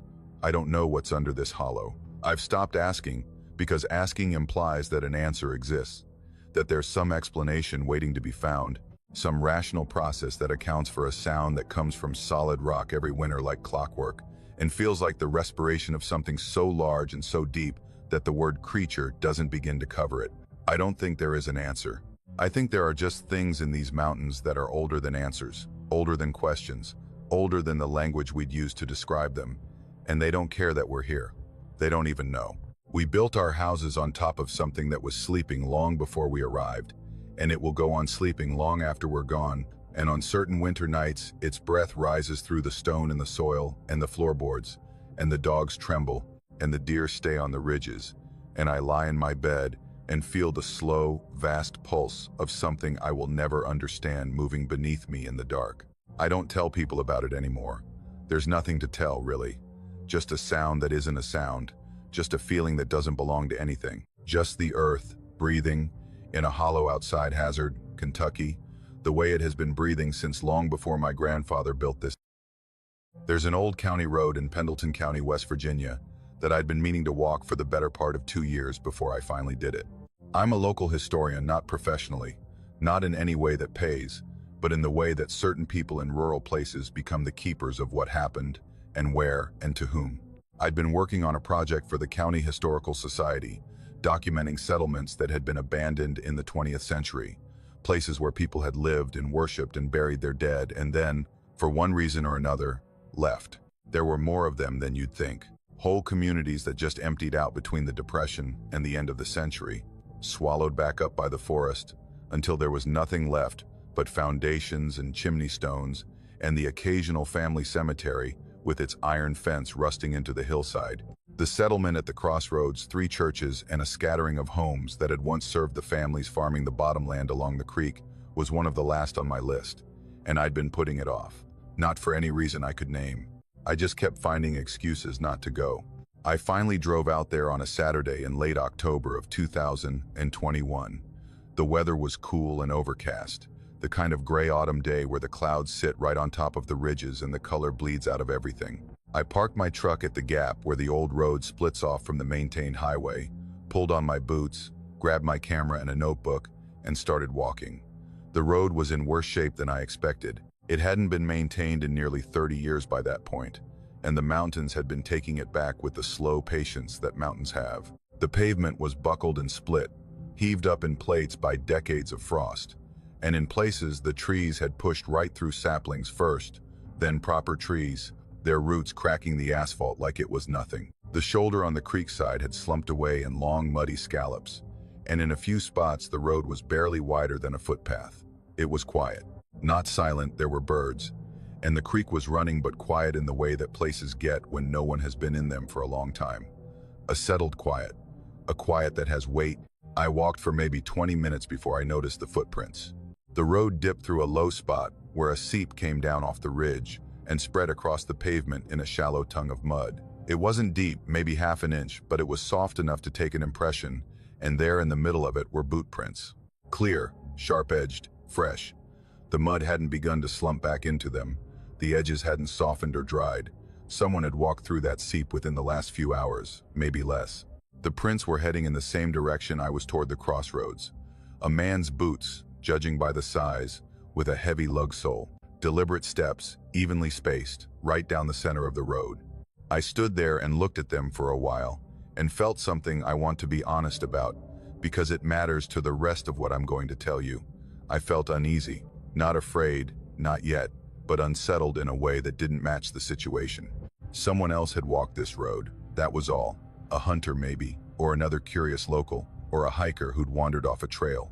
There was no reason for the prickling at the back of my neck, no reason for the way my stomach had tightened.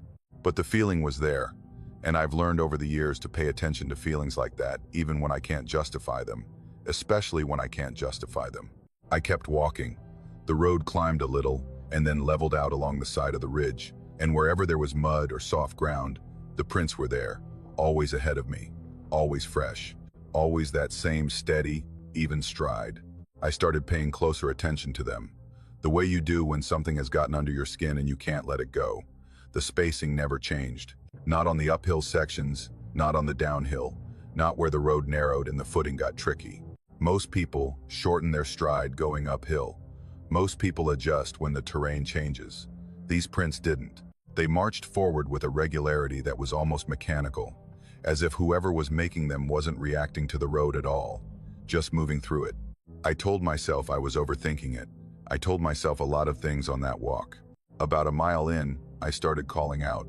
Nothing dramatic, just a loud hello, anybody up ahead, the kind of thing you do in the woods when you want to announce yourself. My voice sounded strange in that hollow, flat and small, like the trees were absorbing it before it could travel. Nobody answered. I hadn't expected anyone to, but the silence that came back felt purposeful, not empty. Listening. The road curved around the base of the ridge and dropped into a stretch of bottomland where the creek ran close alongside it. The trees were thicker here, the canopy lower, and even though it was midday, the light had a dim, underwater quality. The boot prints continued through a patch of clay where the road had washed out, and I knelt down to look at them more closely. They were perfect. That's the word I keep coming back to. Too perfect. No scuffing, no lateral movement, no sign that the person had shifted their weight or hesitated or looked around. Each print was planted squarely and lifted cleanly, like a demonstration of walking rather than the act itself. I put my own boot next to one of them for scale. The print was slightly larger than mine and deeper, as if the person was heavy or was pressing down with more force than a normal stride would produce. I almost turned back. I want you to know that.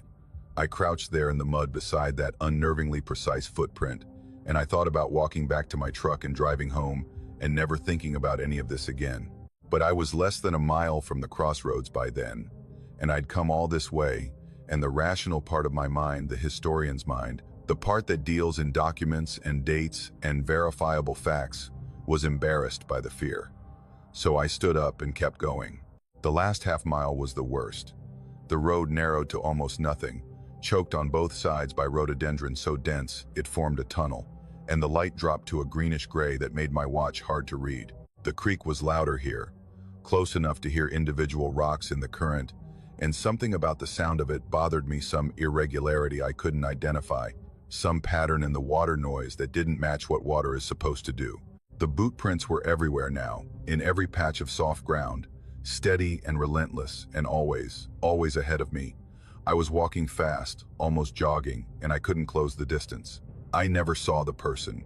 I never heard them. I just followed their tracks through that green tunnel like I was being led. The road opened up suddenly, the way roads do in the mountains when you come through a gap, and there was the crossroads. 3 churches, or what was left of them. One was just a foundation and a chimney, the stone blackened by an old fire. The second had collapsed in on itself, the roof caved in and the walls leaning inward like a man folding his arms. The third was still mostly standing, white clapboard gone gray, the windows empty, the door hanging open on one hinge. They sat at the intersection of the old county road and a track that came down from the ridge, forming a rough triangle around the crossroads. It was the kind of place that should have felt historical, interesting, worthy of documentation. It didn't. It felt like a place where something had been decided a long time ago, and the decision still hung in the air. I walked to the center of the intersection and looked down. The boot prints came up the road behind me, following the same path I just walked, and they entered the crossroads, and they stopped, right there. In the middle of the intersection, in a patch of bare ground between the cracked pavement, the last 2 prints sat side by side, toes pointing forward, perfectly placed, as if the person had taken one final step and then simply ceased. There were no prints leading away, not toward the churches, not down the track, not off the road into the brush. I walked the entire intersection on my hands and knees, checking every inch of soft ground, every margin of mud and clay. Nothing. The prints walked in and they stopped, and there was nowhere they went after that. I stood in the intersection for a long time. The air was cold and absolutely still, and the 3 dead churches watched me from their corners, and I could hear the creak somewhere below the road and my own breathing and nothing else. I took photographs. I wrote notes. I did the things a historian does when confronted with something he cannot explain, which is to document it and move on and hope that the explanation will come later, in the quiet safety of a desk and a lamp and a rational mind. Then I walked back to my truck, 3 miles, moving fast, not running but wanting to. I did not look at the boot prints on the way out, but I could feel them there beside my own, that perfect measured stride keeping pace with me all the way back to the gap. I've been back to the crossroads twice since then, both times in summer, both times with someone else. The churches are still there, the road is still crumbling. I never found the prints again, but I never found them gone. Either the mud had dried and frozen and thawed and been washed over by rain, and whatever record the ground had kept was erased. The county records for that settlement are thin. A few families, a few decades of worship and farming, and then a slow emptying out that was complete by the 1970s. Nothing dramatic. Nothing to explain why 3 churches stood at one crossroads, which is more than most communities that size ever built. Nothing to explain who walked that road ahead of me, matching my direction, exceeding my pace, leaving prints that were too perfect and too deep, and that ended in the exact center of a place where people used to pray. I finished the history project. It was well received.